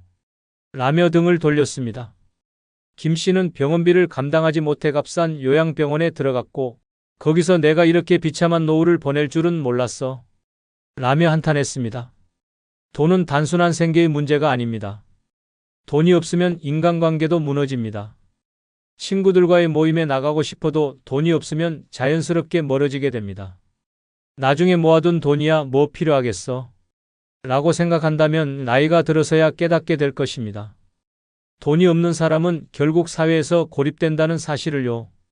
돈은 단순히 물질적인 것을 넘어서 존엄성을 지켜주는 마지막 방패입니다. 내가 선택할 수 있는 여지를 남기고 내 삶의 주인이 되게 해줍니다. 돈이 있으면 좋은 병원을 선택할 수 있고 더 나은 환경에서 노년을 보낼 수 있습니다. 하지만 돈이 없다면 선택권은 없고 그저 상황에 끌려다닐 뿐입니다. 노년에 돈을 준비하는 것은 사치가 아니라 생존입니다. 더 이상 돈을 벌 수 없는 나이에는 과거의 선택들이 현재를 결정합니다. 하지만 중요한 것은 얼마나 많느냐가 아닙니다. 내가 가진 돈을 어떻게 관리하고 지키느냐가 핵심입니다. 돈을 지키는 가장 좋은 방법은 욕심을 버리고 필요 이상으로 베풀지 않는 것입니다. 자식에게 무조건적인 지원을 하는 것도 친구의 부탁을 거절하지 못하는 것도 노년의 가장 큰 재앙이 됩니다. 돈이 많지 않더라도 나 자신을 위해 쓰고 내 삶을 지키는 데 집중해야 합니다. 돈이 없다면 자유도 없습니다. 돈이 없다면 사람들로부터 존중받지도 못합니다. 그리고 돈이 없다면 당신의 노후는 당신의 것이 아니라 타인의 손에 맡겨지게 됩니다. 노년을 스스로 책임지고 존엄성을 유지하며 살고 싶다면 지금 당장 돈을 관리하고 지키는 방법을 준비해야 합니다. 돈이 다가 아니다라는 말은 젊은 사람들만 할 수 있는 사치입니다. 나이가 들수록 돈은 다가 됩니다. 그게 현실입니다. 돈이 당신을 지켜주고 당신을 존중받게 만들어줍니다. 노년의 행복은 결국 돈에서 시작된다는 사실을 잊지 마세요. 세 번째, 건강입니다. 노년의 가장 잔인한 현실은 건강을 잃는 순간 모든 것이 무너진다는 사실입니다. 돈이 있어도 건강이 없다면 무슨 소용이 있을까요? 아무리 큰 저택에 살고 값비싼 음식을 먹을 수 있다고 해도 침대에서 일어나지 못하거나 병원에 갇혀 있어야 한다면 그것은 더 이상 삶이 아니라 고통입니다. 노년의 행복은 결국 건강 위에 세워지는 법입니다. 70세의 정 씨는 젊었을 때 평생을 일에만 몰두하며 건강을 소홀히 했습니다. 일할 때는 건강 생각할 시간이 어디 있어? 먹고 살기 바쁜데? 라는 생각으로 술자리도 마다하지 않고 운동은커녕 제대로 된 식사조차 챙기지 않았습니다. 그런데 은퇴 후 갑자기 찾아온 건강 문제는 그의 인생을 송두리째 바꿔놨습니다. 허리 디스크와 당뇨, 고혈압까지 한꺼번에 찾아왔고 병원비는 끝없이 늘어났습니다. 달이라도 성했으면 어딘가 나가서 사람들 좀 만나겠는데 이젠 집에 갇혀있는 신세야. 정 씨는 더 이상 자신을 돌볼 힘조차 없었고 그의 노후는 병원과 약봉투 사이에서 보내는 시간이 전부가 되었습니다. 건강이 나빠지면 모든 것이 제한됩니다. 움직이지 못하면 친구들과의 만남도 여행도 심지어는 간단한 장보기조차 불가능해집니다. 자유를 잃는 순간 삶의 질은 끝없이 추락합니다. 그저 숨만 붙어 있는 상태로 하루하루를 견뎌야 하는 삶은 노년에 겪고 싶은 최악의 상황입니다. 건강이 왜 중요한지 더 말할 필요가 없습니다. 하지만 건강을 유지하려면 지금부터 적극적으로 노력해야 합니다. 나이가 들수록 자연스럽게 건강을 잃는 건 당연하지만 그 속도를 늦추고 더 오래 버틸 수 있는 것은 나 자신에게 달려 있습니다. 가장 먼저 해야 할 일은 정기적인 건강검진입니다. 나는 괜찮아. 라는 생각은 버려야 합니다. 젊을 때는 작은 병이 금방 낫지만 노년에는 작은 병이 큰 위기로 번질 수 있습니다. 검진을 통해 내 몸의 상태를 정확히 알고 미리 대비하는 것이 중요합니다. 두 번째는 규칙적인 운동입니다. 거창한 운동이 아니라 매일 가벼운 걷기나 스트레칭으로도 충분합니다. 움직이지 않으면 몸은 굳어지고 굳어진 몸은 점점 더 움직이기 어려워집니다. 운동은 단순히 몸을 움직이는 것이 아니라 삶을 움직이게 만드는 가장 중요한 열쇠입니다. 마지막으로 올바른 식습관을 갖추는 것도 필수입니다. 나이가 들수록 소화 능력과 신체의 회복 능력이 떨어지기 때문에 무리한 식사나 불규칙한 식습관은 큰 위험이 됩니다. 영양을 고루 갖춘 식단과 적절한 섭취량을 지키는 것이 건강을 유지하는 핵심입니다.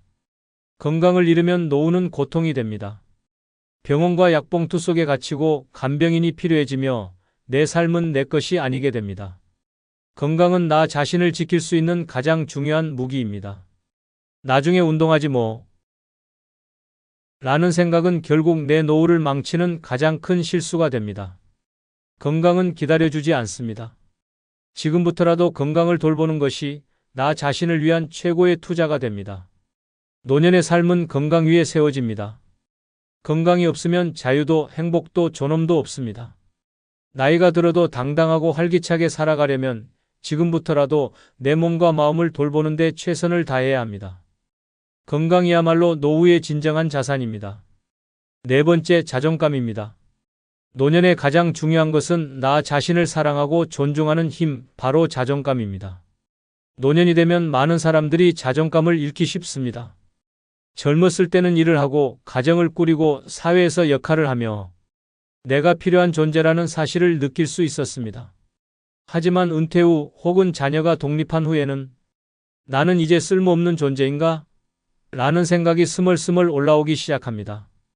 68세 박 할머니는 평생 가정을 위해 헌신하며 살아왔습니다. 자녀들을 뒷바라지하고 남편을 위해 살림을 꾸렸지만 나이가 들어 남편이 세상을 떠나고 자녀들이 각자 가정을 꾸리자 그녀는 텅 빈 집에 홀로 남겨졌습니다.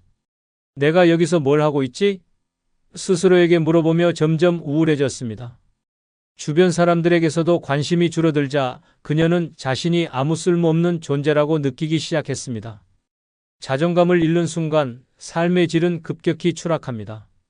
자존감이 낮아지면 사람들과의 관계도 무너지고 건강을 돌보는 의지도 약해지며 새로운 도전을 시도할 용기도 사라집니다. 자존감은 노년의 삶을 지탱하는 가장 기본적인 에너지입니다. 그렇다면 노년의 자존감을 지키고 높이는 방법은 무엇일까요? 첫째, 스스로를 돌보는 시간을 가져야 합니다. 나를 위한 작은 사치, 예를 들어 좋아하는 옷을 사 입거나 미용실에 가서 스타일을 바꾸는 것만으로도 자존감이 달라집니다. 나를 외적으로 가꾸는 것은 단순히 남들에게 잘 보이기 위한 것이 아니라 내가 나 자신을 소중히 여긴다는 메시지를 내게 전달하는 행위입니다. 둘째, 과거의 후회에 얽매이지 말아야 합니다. 나이가 들수록 그때 이렇게 했어야 했는데 라는 후회가 떠오를 수 있습니다. 하지만 과거는 이미 지나간 일입니다. 과거에 얽매이기보다는 지금부터라도 새로운 목표를 세우고 작은 성취를 이루는 데 집중해야 합니다. 셋째, 나만의 의미 있는 활동을 찾아야 합니다.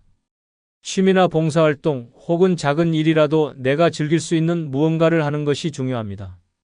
나는 아직 세상에 기여할 수 있는 존재다. 라는 느낌은 자존감을 높이는데 결정적인 역할을 합니다. 넷째, 다른 사람의 시선을 의식하지 않아야 합니다. 노년에는 자꾸 이 나이에 이런 걸 하면 이상하게 보지 않을까? 라는 생각이 들기 쉽습니다. 하지만 남의 시선은 내 삶에 아무런 영향을 미치지 않습니다.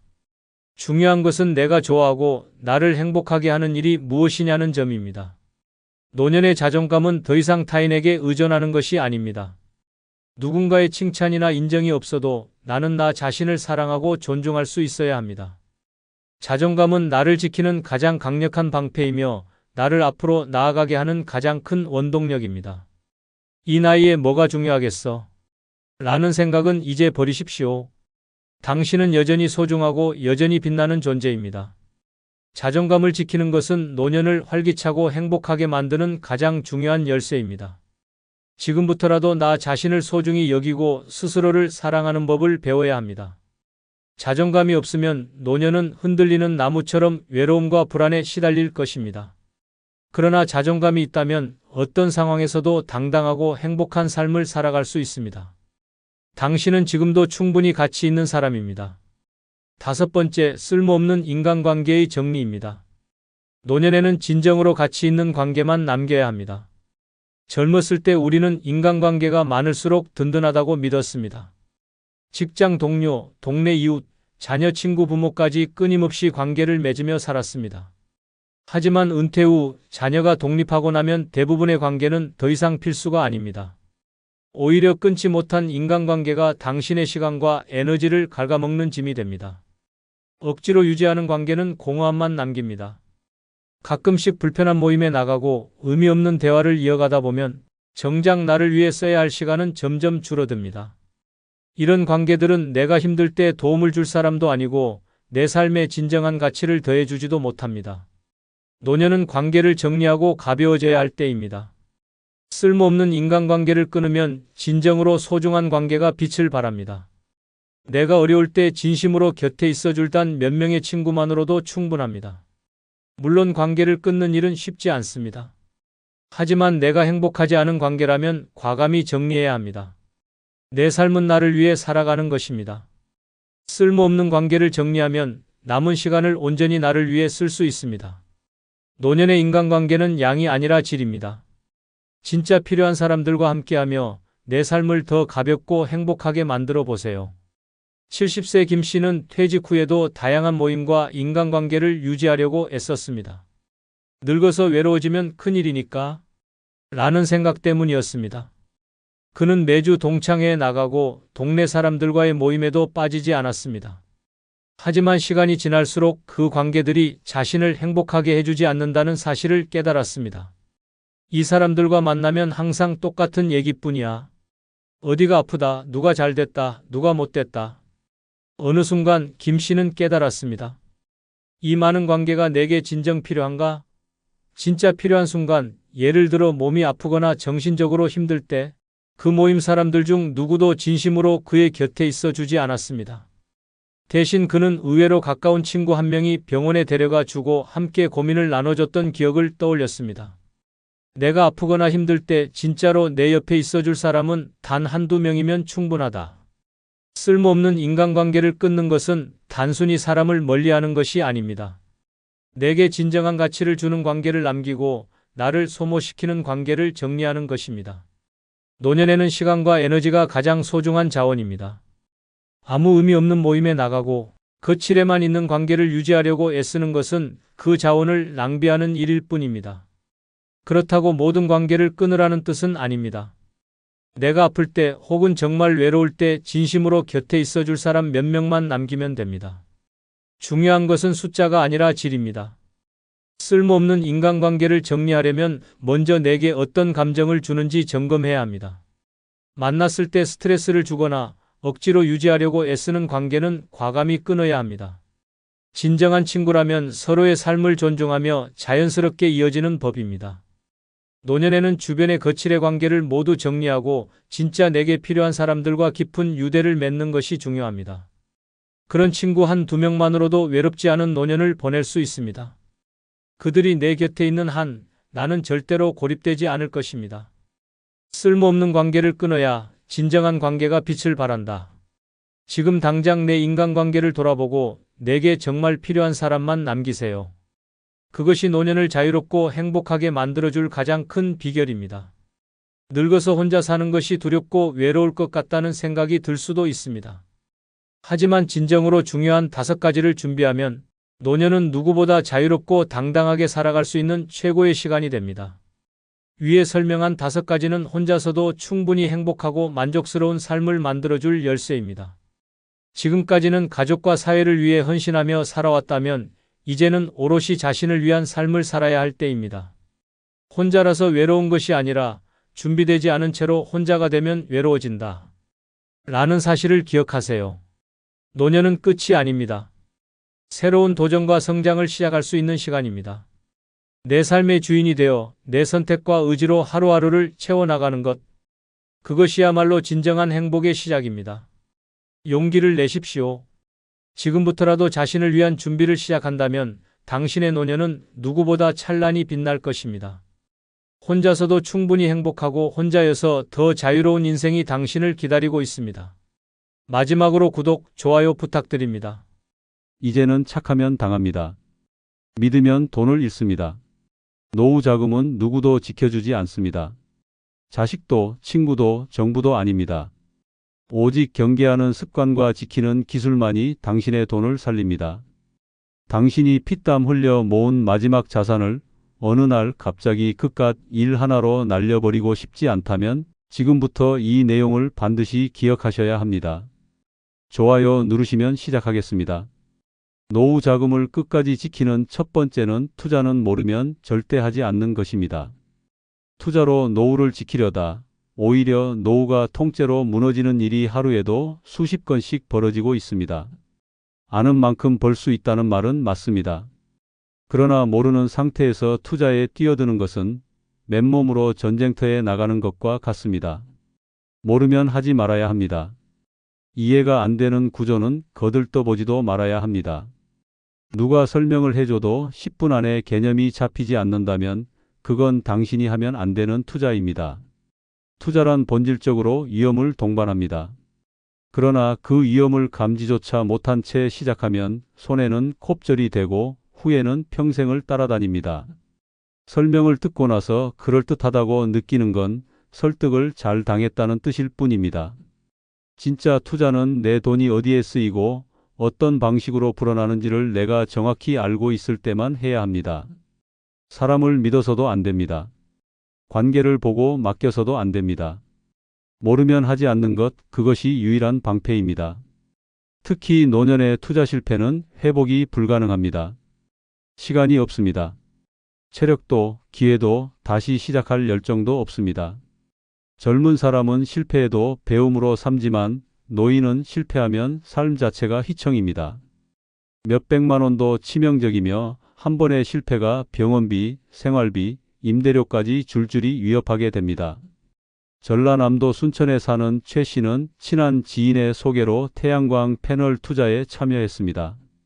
정부 보조금이 나오고 월 수익이 30만 원 이상 꾸준히 들어온다는 말에 솔깃했습니다. 설명회장에는 비슷한 또래 어르신들이 가득했고 다들 사인하는 모습을 보며 최 씨도 덜컥 2천만 원을 투자했습니다. 몇 달 동안은 확실히 수익금이 들어왔습니다. 그러나 6개월이 지나면서 연락이 끊기고 수익금도 사라졌습니다. 그제야 이상한 낌새를 느낀 최 씨는 계약서를 다시 읽어보았지만 법적 책임이나 환불에 대한 조항은 어디에도 없었습니다. 결국 사기단은 잠적했고 남은 건 태양광이라는 단어도 듣기 싫은 상처뿐이었습니다. 최 씨는 말합니다. 모르면 하지 말았어야 했어요. 그런데 괜히 창피해서 나만 바보 될까봐 그냥 따라갔던 거죠. 이후 최 씨는 생활비가 부족해져 월세방으로 이사했고 병원도 자주 못 가게 됐습니다. 자식들에게도 말하지 못한 채 혼자 끙끙 앓고 있습니다. 투자는 공부한 뒤에 해야 합니다. 누가 좋다니까, 요즘 대세라니까, 다들 한다니까 그런 말들로 시작하는 투자는 반드시 사고로 끝납니다. 당신이 이해하지 못하는 투자에는 당신의 돈도 당신의 노후도 들어가선 안 됩니다. 모르면 하지 마십시오. 아는 것만 하십시오. 노후는 실험이 아닙니다. 당신 삶의 마지막을 지키는 승부처입니다. 투자란 이름 앞에서 몰랐다면 멈추십시오. 그 멈춤이 당신을 살립니다. 두 번째는 자식 명의로 재산을 절대 이전하지 않아야 합니다. 단 한 장의 등기서류, 단 한 번의 명예 변경으로 당신의 평생 자산이, 당신의 자존심이, 심지어 당신의 주거권마저 송두리째 사라질 수 있기 때문입니다. 자식에게 미리 주는 건 사랑이 아니라 노후 파산의 지름길이 될 수 있습니다. 자식이 아무리 믿음직스럽고 효심 깊어 보여도 명의가 바뀌는 순간부터 부모는 법적으로 아무런 권한이 없는 타인이 됩니다. 내 집에서 살고 있으면서도 집주인의 눈치를 봐야 하는 신세가 됩니다. 며느리 한마디에 쫓겨나고 손주의 교육을 이유로 밀려나는 일은 당신이 드라마에서 본 이야기가 아닙니다. 현실입니다. 더욱 무서운 건 자식도 자식 나름이라는 점입니다. 결혼을 하고 배우자와 가정을 꾸리고 경제적 독립을 하다 보면 부모는 서서히 뒷전이 됩니다. 초반에는 괜찮아 보일 수 있습니다. 하지만 시간이 지나면서 그 집, 내 명의인데라는 생각이 점점 굳어집니다. 그 순간부터 부모는 부탁하는 존재로 전락하게 됩니다. 한번 자식에게 재산을 넘기면 다시 되찾을 수 없습니다. 법적으로도 정서적으로도 그렇습니다.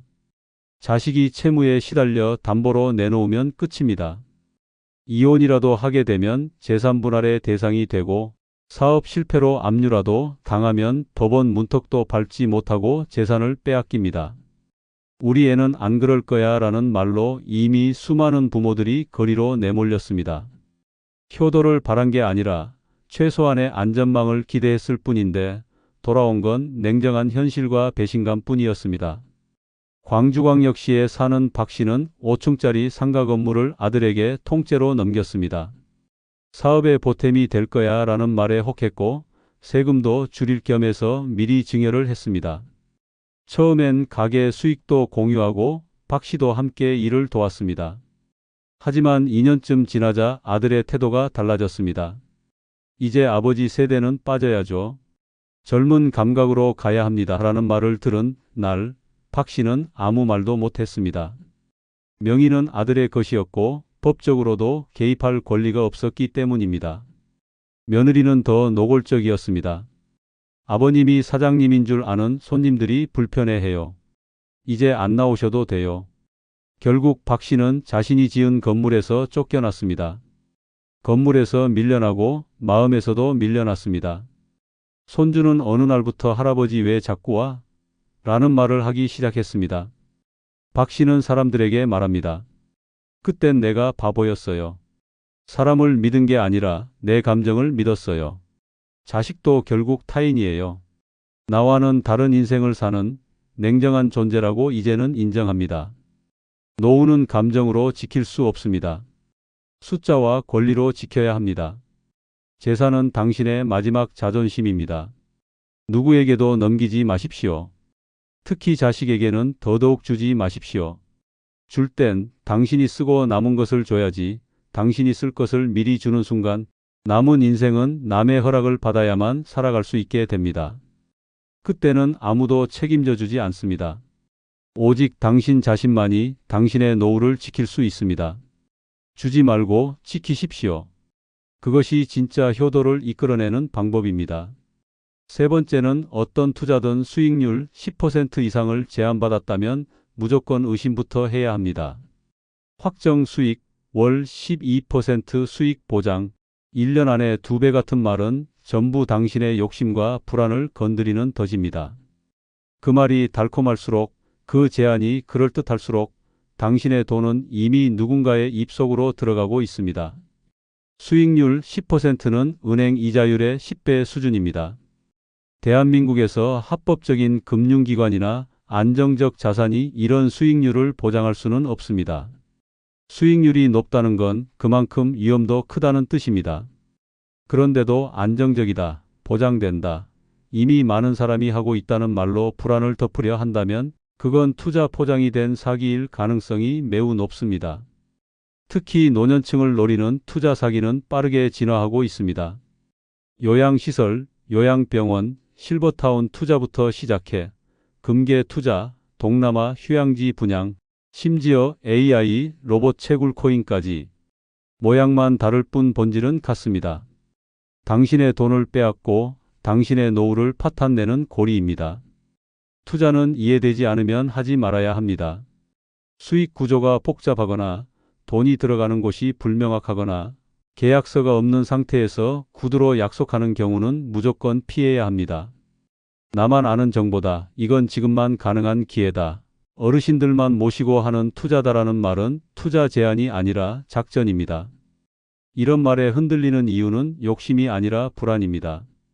연금만으로 부족할까봐, 병원비가 걱정돼서, 자식에게 민폐 끼치기 싫어서.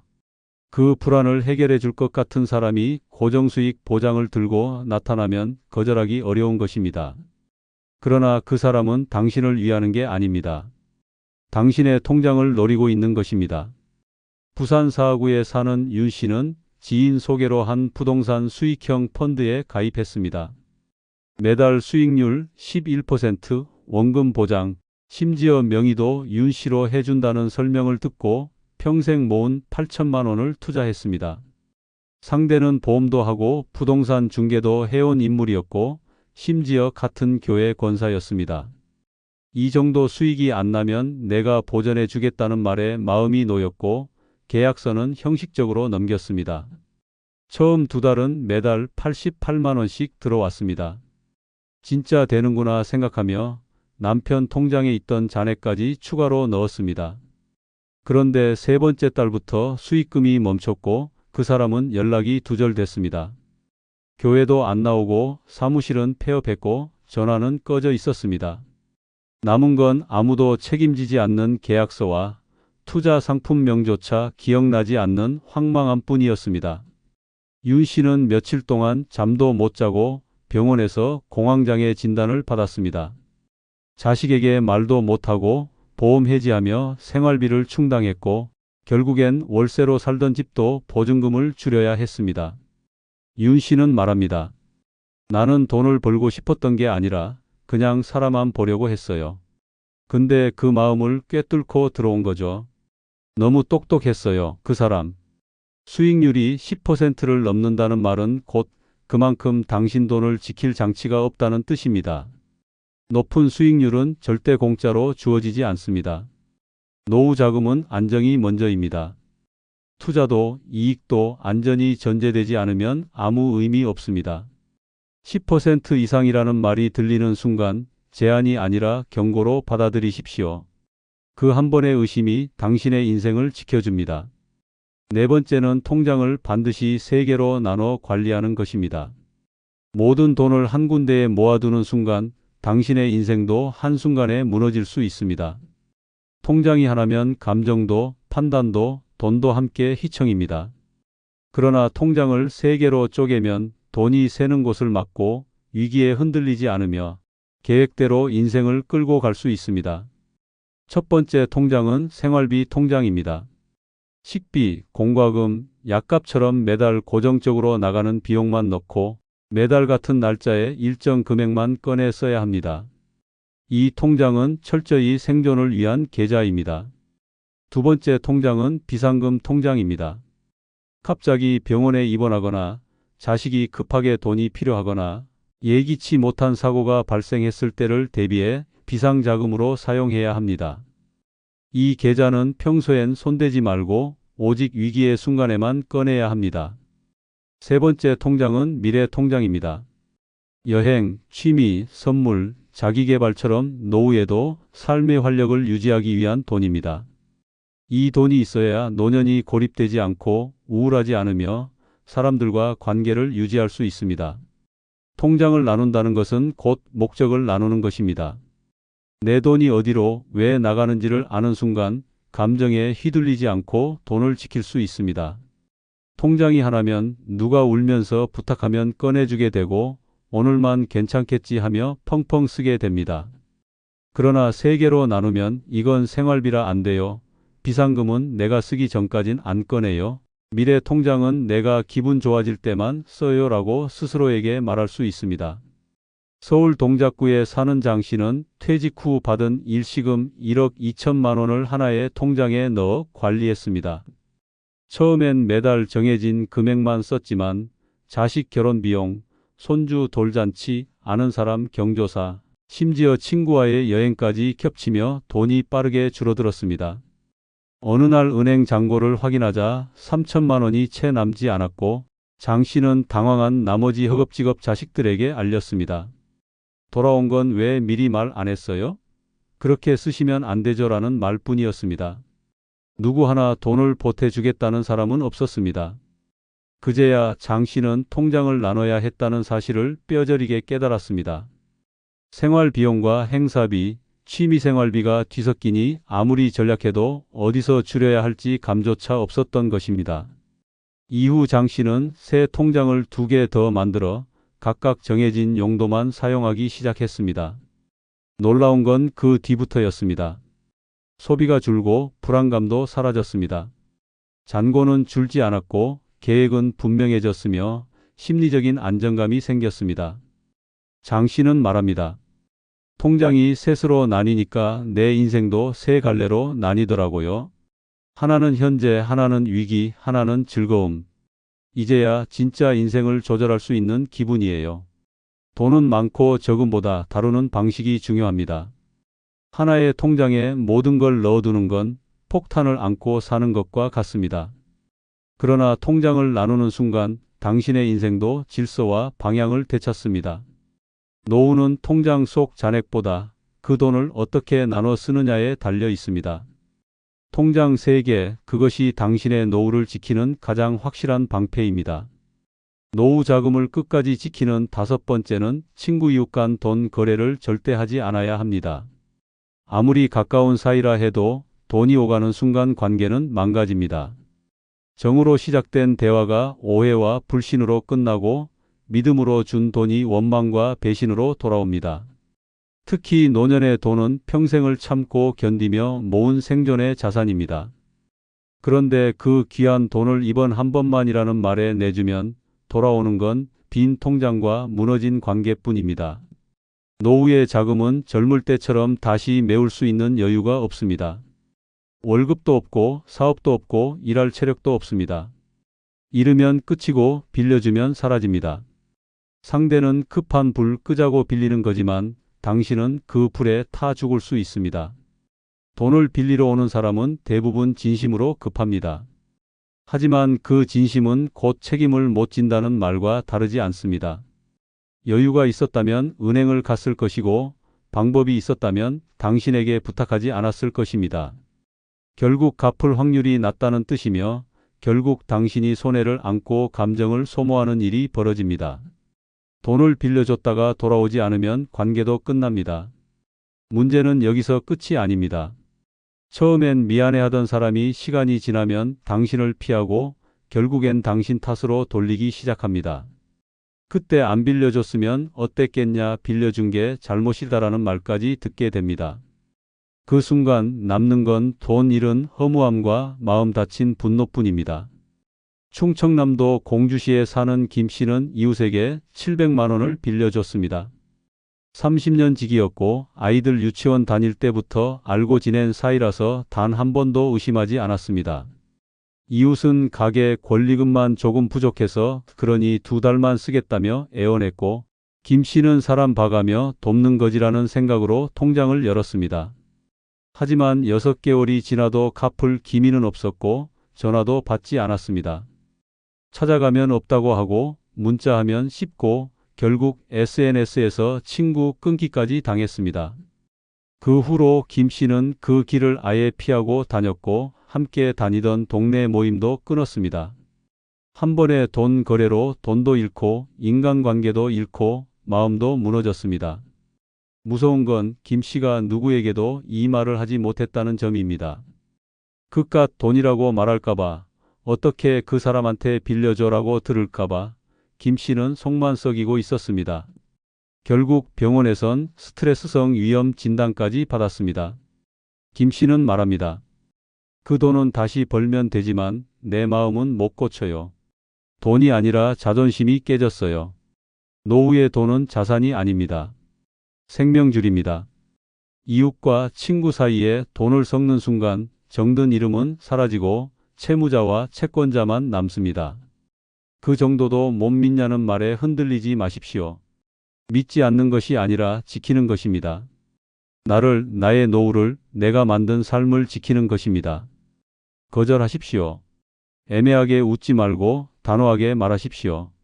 돈은 못 빌려줘요. 그 한마디가 당신의 평생을 지켜줍니다. 노후 자금을 끝까지 지키는 6번째 방법은 보이스피싱에 철저히 대비하는 것입니다. 전화 한 통, 문자 한 줄, 링크 하나가 당신의 평생 자산을 하루아침에 송두리째 앗아갈 수 있습니다. 지금도 어딘가에서는 누군가가 당신 명의로 대출이 발생했습니다. 검찰 조사 대상입니다. 계좌가 범죄에 연루됐습니다라는 말에 속아 돈을 이체하고 있습니다. 보이스피싱은 더 이상 어리석은 사람이 당하는 일이 아닙니다. 오히려 스마트폰을 쓰고 문자에 익숙하고 금융기관에 믿음이 있는 사람일수록 더 위험합니다. 최근 사기 수법은 AI 음성 복제, 공문 위조, 경찰 금융기관 사칭까지 날로 정교해지고 있습니다. 사기꾼들은 당신의 이름, 주소, 주민번호는 물론 예금 내역까지 미리 파악하고 접근합니다. 그러니 내 정보는 안전하다, 나는 속지 않는다는 생각이 가장 위험합니다. 돈 얘기가 나오는 순간 모든 전화는 의심해야 합니다. 가족을 사칭하거나 금융기관을 사칭하거나 정부기관을 사칭하는 경우도 예외 없이 즉시 끊고 직접 기관에 확인해야 합니다. 어떤 상황에서도 송금이나 이체는 절대 하지 않아야 하며 카카오톡이나 문자로 온 링크는 클릭조차 금지해야 합니다. 특히 노년층은 자식 걱정, 건강 문제, 금융 지식의 한계를 악용당하기 쉽습니다. 아드님이 교통사고를 내셨습니다. 건강보험 미납으로 병원 이용이 중단됩니다. 긴급하게 계좌를 분리해야 합니다. 같은 말로 심리적 공황을 일으킨 뒤 판단력을 무너뜨리는 것이 보이스피싱의 핵심 전략입니다. 서울 강북구에 사는 정 씨는 어느 날 검찰청이라는 곳에서 전화 한 통을 받았습니다. 고객님 명의로 개설된 계좌에서 마약 자금이 오갔습니다. 자금 추적을 위해 본인 계좌를 보호 조치해야 합니다. 라는 말에 깜짝 놀란 정 씨는 당장 은행으로 달려갔습니다. 통화 연결 상태에서 사건 번호와 담당 검사 이름까지 들으며 혼란에 빠졌고 결국 수사협조 명목으로 4,500만 원을 안전계좌로 송금했습니다. 그날 저녁 자녀에게 전화를 걸어 말을 꺼냈을 때에서야 사기를 당했다는 사실을 알게 됐습니다. 경찰에 신고했지만 이미 송금된 돈은 해외로 빠져나간 뒤였고 추적은 불가능하다는 대답뿐이었습니다. 정 씨는 이 사건 이후 극심한 우울증과 불면증에 시달렸고 자식에게도 죄책감 때문에 말도 제대로 못하고 지냈습니다. 정 씨는 말합니다. 그날은 그냥 무서웠어요. 마치 내가 진짜 범죄자라도 된 기분이었어요. 놀리고 뭐고 없고 그냥 시키는 대로 하게 되더라고요. 그게 무섭습니다. 보이스피싱은 속이는 기술이 아니라 겁주는 기술입니다. 심리적 틈을 파고들어 판단을 마비시키고 공포를 자극해 행동하게 만듭니다. 그래서 차분할 때는 절대 안 속을 일도 그 순간에는 누구든 속게 됩니다. 노후의 돈을 지키려면 두 가지는 철저히 기억해야 합니다. 첫째, 어떤 상황에서도 전화로 금융거래는 절대 하지 않습니다. 둘째, 모르는 링크는 절대 누르지 않습니다. 이 두 가지만 지켜도 대부분의 피해는 막을 수 있습니다. 노후 자금은 평생의 피와 땀이자 남은 인생의 마지막 방어막입니다. 그것을 5분짜리 전화로 잃는 일은 없어야 합니다. 겁먹지 마십시오. 대신 단호하게 끊으십시오. 의심부터 하십시오. 당신이 지키지 않으면 누구도 당신의 돈을 대신 지켜주지 않습니다. 보이스피싱은 진짜 범죄입니다. 그러나 예방은 당신의 손에 달려 있습니다.